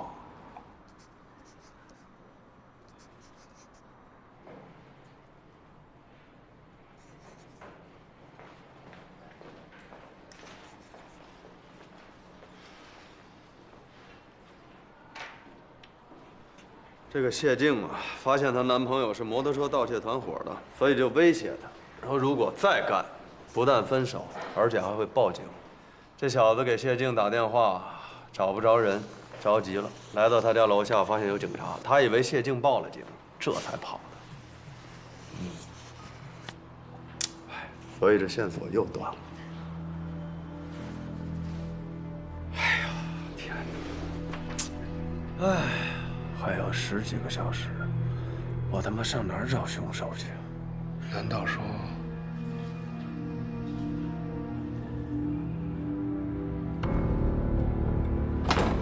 协调网络公司进行排查，找一个原本几乎每天24小时都在线，最近没有登录的用户，然后走访各小区，找一个25到28岁之间，身高1.77米，体重90公斤，养猫，还手排挡车的独居男人，走访各烟草销售点，找一个天天去买烟但最近没有出现，符合我之前说的标准的男人。可是周队，范围呢？如果是按照整个京港来排查，1年时间都不够啊。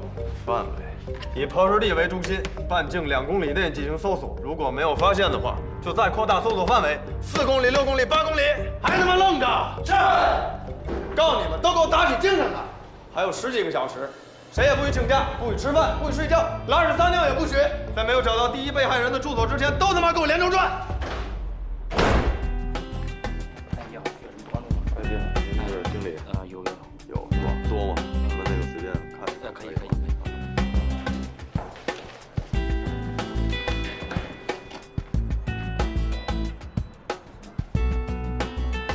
周队啊，这家不是，咱去那边吧。走，查一下，就是一个小区。哦，好，谢谢。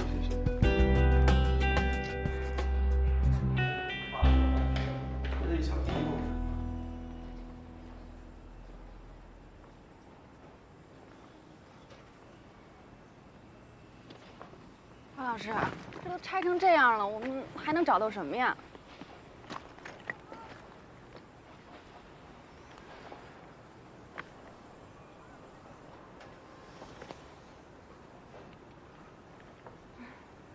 地图。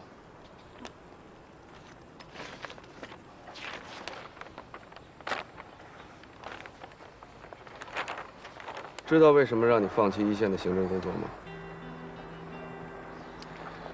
每天面对无数的现场勘验、尸检报告、监控录像、指纹啊、脚印、书证、物证、目击证言，你要不断地利用自己的刑侦知识做出判断和选择。 而这个判断一旦错误了，整个的行政方向就会受到误导。关老师是不会出错的。没有人敢保证自己从来不出错。如果我判断错了凶手的心理安全区的话，我不但抓不到凶手，有可能某些无辜的人还会因为我错误的判断而丧命。所以，一线的侦破人员。 手里握的不只是正义和真相，更可能是那些无辜者的生命。不会的，我们这么努力，肯定能找到他。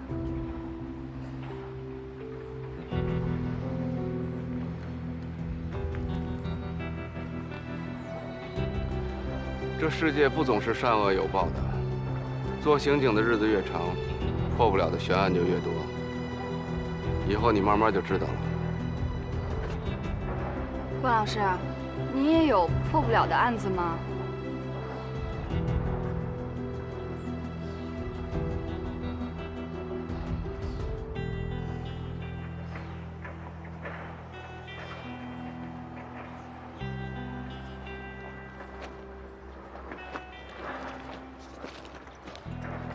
这附近有多少个小区？8个。 周队正在南边那2个小区做走访呢。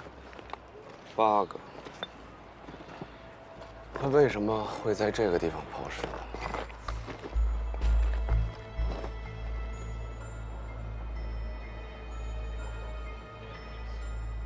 他看得到这儿。喂，关老师说可以进一步缩小范围了，先排查能看到工地的小区住户。 能看到工地的小区住户，名单。哼，干得漂亮啊！这样就把原来的范围缩小到1/4了，从90人还剩28个，现在还有18个。哎，只找看见工地的还有还有5个，就在这5个小区找手排档的车，范围锁定在院内。行嘞，好，马上排查。关老师，你怎么能确定这车就停在院子里呢？长期不出门的人会把自己的车停在比较安全稳妥的地方。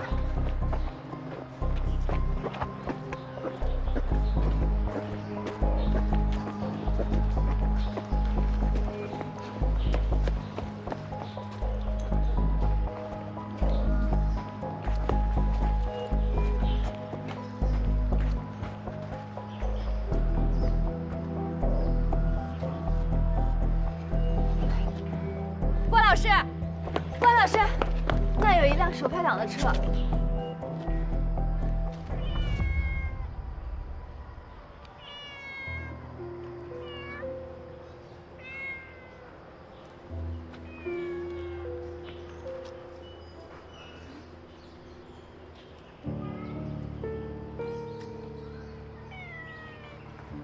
好可怜的野猫啊！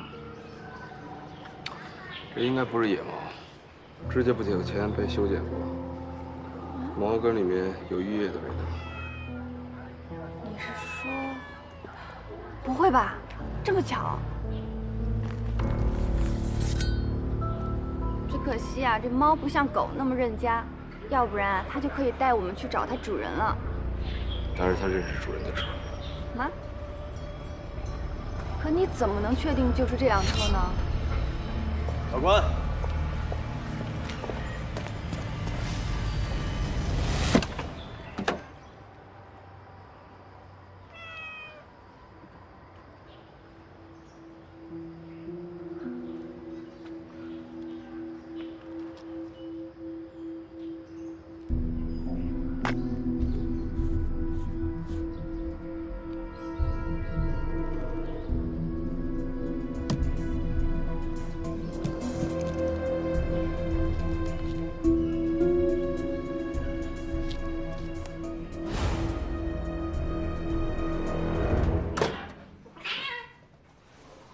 谁告诉你猫不认识家？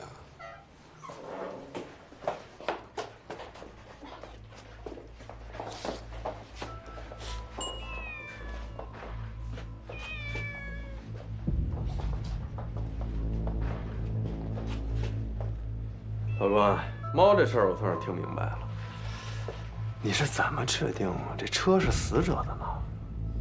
死者身高应该跟我差不多。我刚才坐在他车上的时候。 觉得位置刚刚好，不过方向盘离座位的距离比较远，应该是个胖子。烟灰缸虽然是干净的，但是车顶的内衬有烟味儿。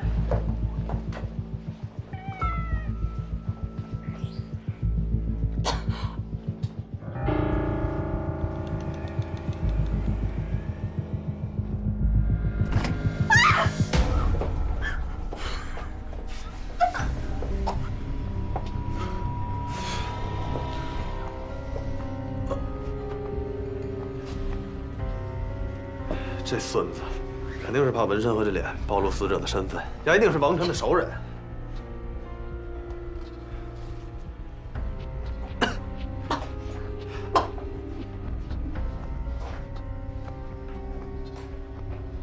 这位，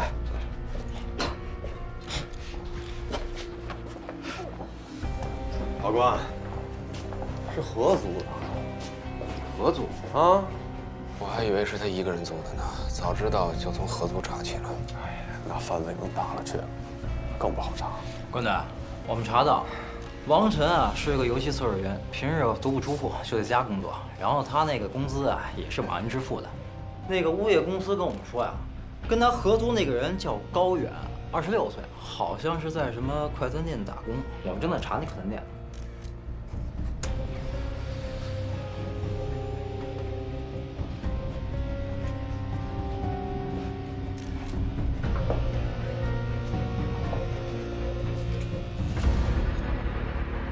我去，这什么玩意儿？这应该是自制的肾透析仪器。有些尿毒症患者或者肾衰竭患者，因为治疗费用昂贵，会拿这种机器自己进行透析治疗。周队，嗯，房主的指纹已经提取出来了，现在还不能做精确比对，但是从斗和旗的分布来看，跟凶手的指纹基本吻合。凶手就是高远。要我说，也别联系什么快餐店了，直接派2队过去抓人。如果这小子不在，就原地布控，等着他出现。他是给那家快餐店送外卖的。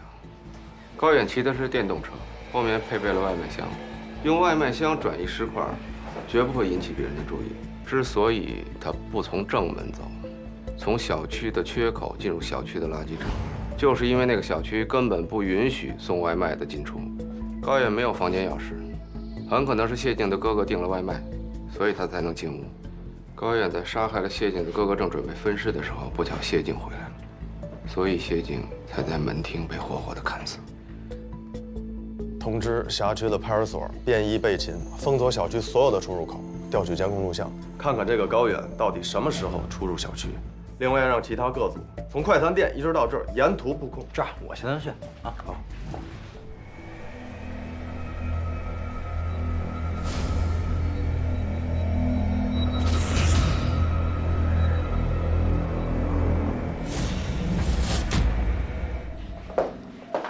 老高，怎么样？凶器找到没有？还没有啊。关老师，高远他为什么要杀人呢？他有什么作案动机吗？这个人与社会存在着明显的隔阂感，他有肾病，很严重，又付不起昂贵的医疗费，就只能自己治疗。他应该是一个智商很高，但却很自卑的人。他一直渴望有一个健康的肾，一个健康的身体，所以心态就变得越来越扭曲，憎恨厌恶那些有着健康的身体，但却自甘堕落的人。哎，这垫子下边找呗。哎，来看我垫子下面。哎，这什么东西？这好像是高远的工牌号17655。行吧，再找找啊。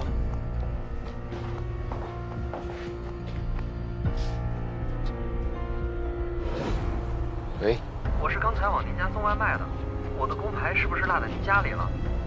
工牌号是17655，17655，17655。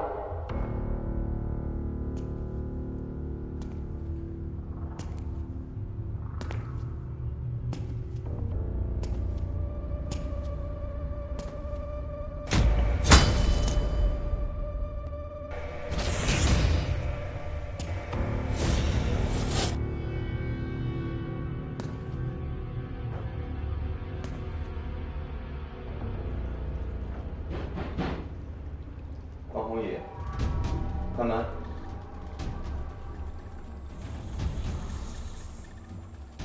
我知道你在里边。关宏宇，开门啊！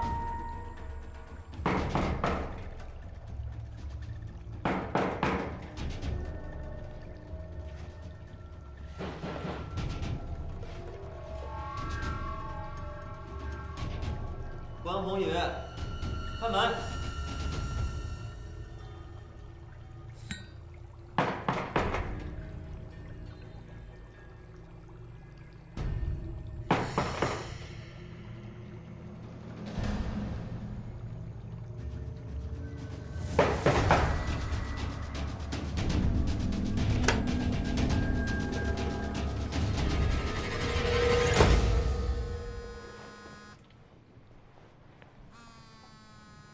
关老师，是你电话吧？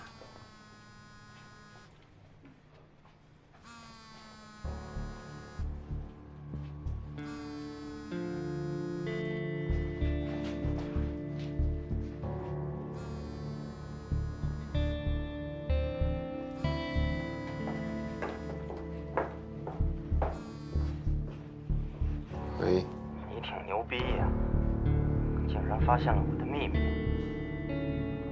那你还不赶紧自首？不过，我也发现了你的，不，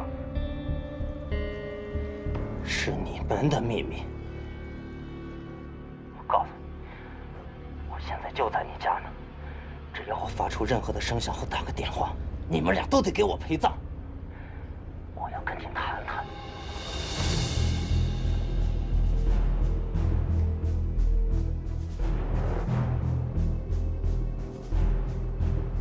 关老师，你怎么了？多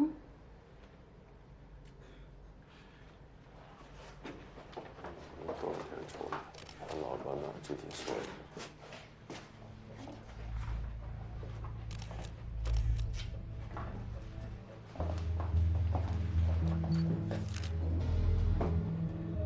怎么了，老关？啊？没事。身体吃不消了吧？熬了一夜，赶紧回去休息吧。啊，你的任务完成了，这叫我了。那我先走了。我要不要送关老师回家？不用了，你也一直没睡，开车不安全。慢点啊。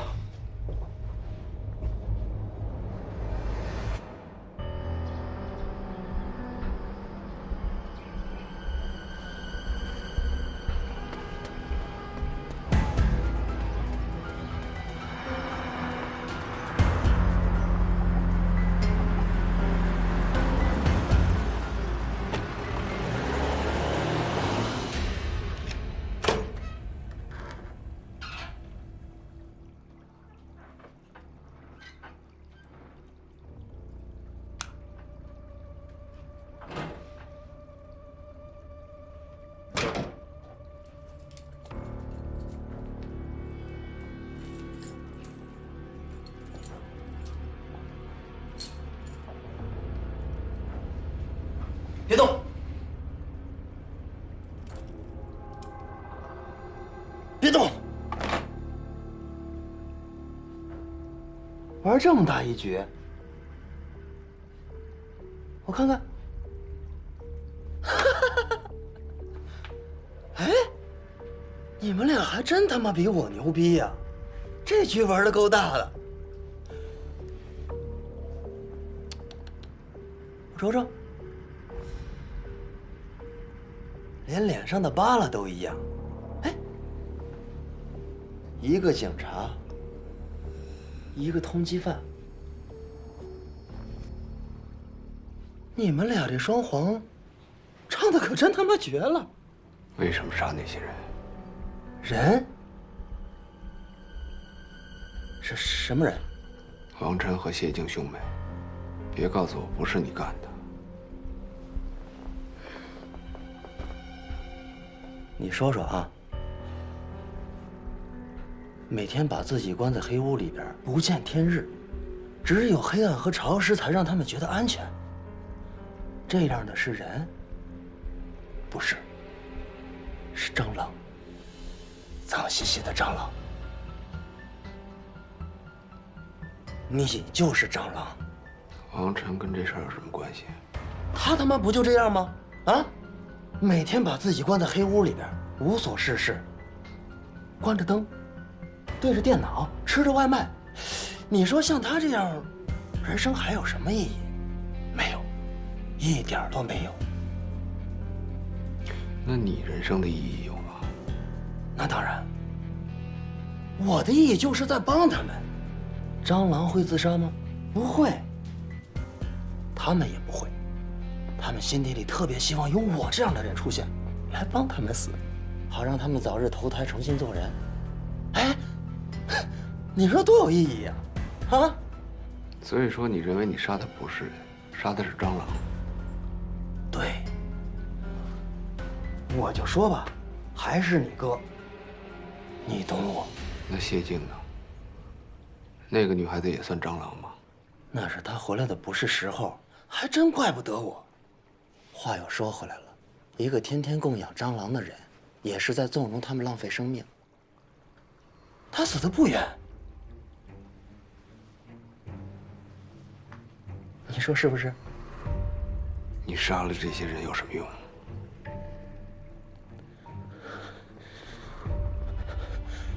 我恨他们，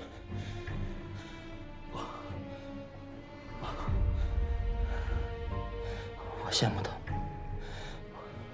我羡慕有一个有健康身体的人。这个世界太不公平，哪怕一个囚徒，一个乞丐，他们都有一个健康的肾。我呢？啊？我没有，我没有。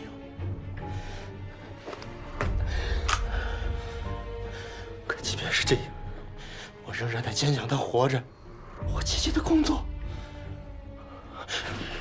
而他们呢，明明有个好的身体，却蜷缩在阴暗的角落里，白白地浪费生命。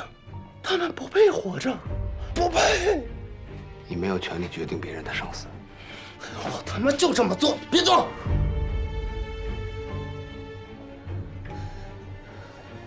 今天你们哥俩的命也在我手上，我就要看看我有没有这个权利。反正他是个通缉犯，我杀了他。王晨跟这事儿有什么关系？他他妈不就这样吗？啊，每天把自己关在黑屋里边，无所事事，关着灯，对着电脑，吃着外卖。你说像他这样，人生还有什么意义？没有，一点都没有。那你人生的意义有吗？那当然，我的意义就是在帮他们。蟑螂会自杀吗？不会。他们也不会。他们心底里特别希望有我这样的人出现，来帮他们死，好让他们早日投胎重新做人。哎，你说多有意义呀！啊！所以说，你认为你杀的不是人，杀的是蟑螂？对。我就说吧，还是你哥，你懂我。那谢静呢？那个女孩子也算蟑螂吗？那是她回来的不是时候，还真怪不得我。话又说回来了，一个天天供养蟑螂的人，也就是在纵容他们浪费生命。他死得不冤，你说是不是？你杀了这些人有什么用？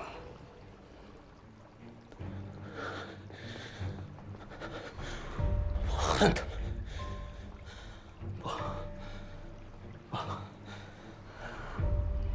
我羡慕他们，我多么羡慕有一个有健康身体的人。这个世界太不公平，哪怕一个囚徒，一个乞丐，他们都有一个健康的肾。我呢？啊？我没有，我没有。可即便是这样，我仍然在坚强地活着，我积极地工作。而他们呢，明明有个好的身体，却蜷缩在阴暗的角落里，白白地浪费生命。他们不配活着，不配。你没有权利决定别人的生死。我他妈就这么做了，别动！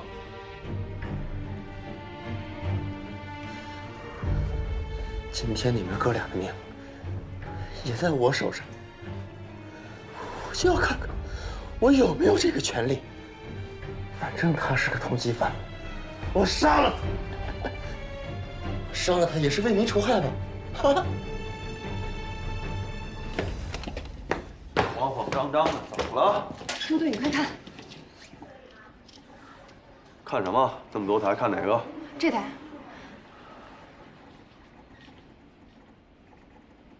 哼，得了，请我吃饭吧啊！让我救你和老关一命。哼。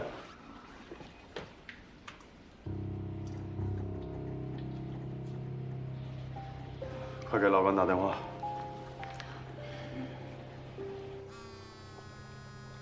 别动！你他妈别动！没人接呀。小王，小王，带着4队跟我走，马上！头岗小区，赶紧去老关家。你到底想干什么？帮我摆脱嫌疑。看来我高估了你的智商。现场证据那么多，谁也帮你消不了罪。那你就他妈不给我想办法！你他妈有车能找到我，你就有办法让我逃出金港。我帮你干什么？让你去杀更多的人吗？你他妈给我假正义是吧？啊？你不是已经这么做了吗？啊？你这个逃犯弟弟不就在你家里藏着吗？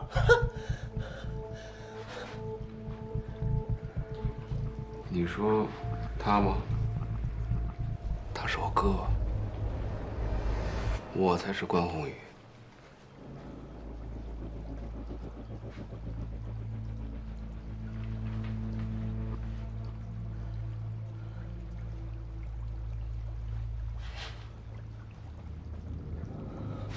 你们他妈耍我是吧？啊！老子陪你玩到底！你他妈别动！别动！我就拿出来行吗？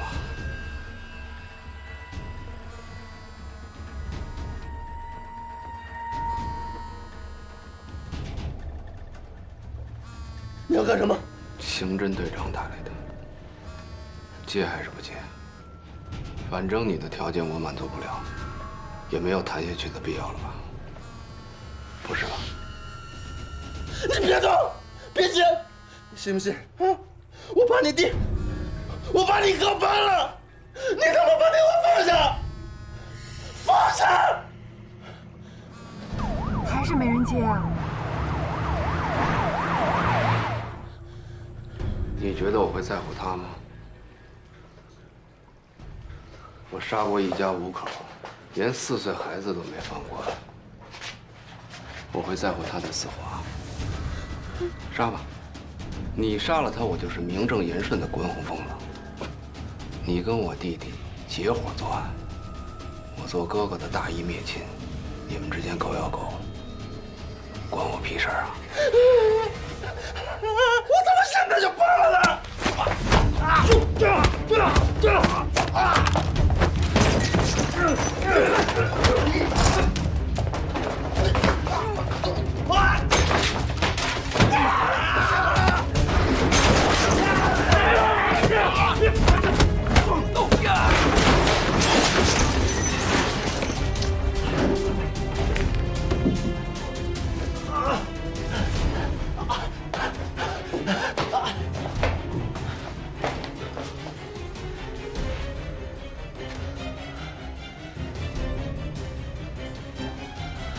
你他妈才是关宏宇！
周迅来了。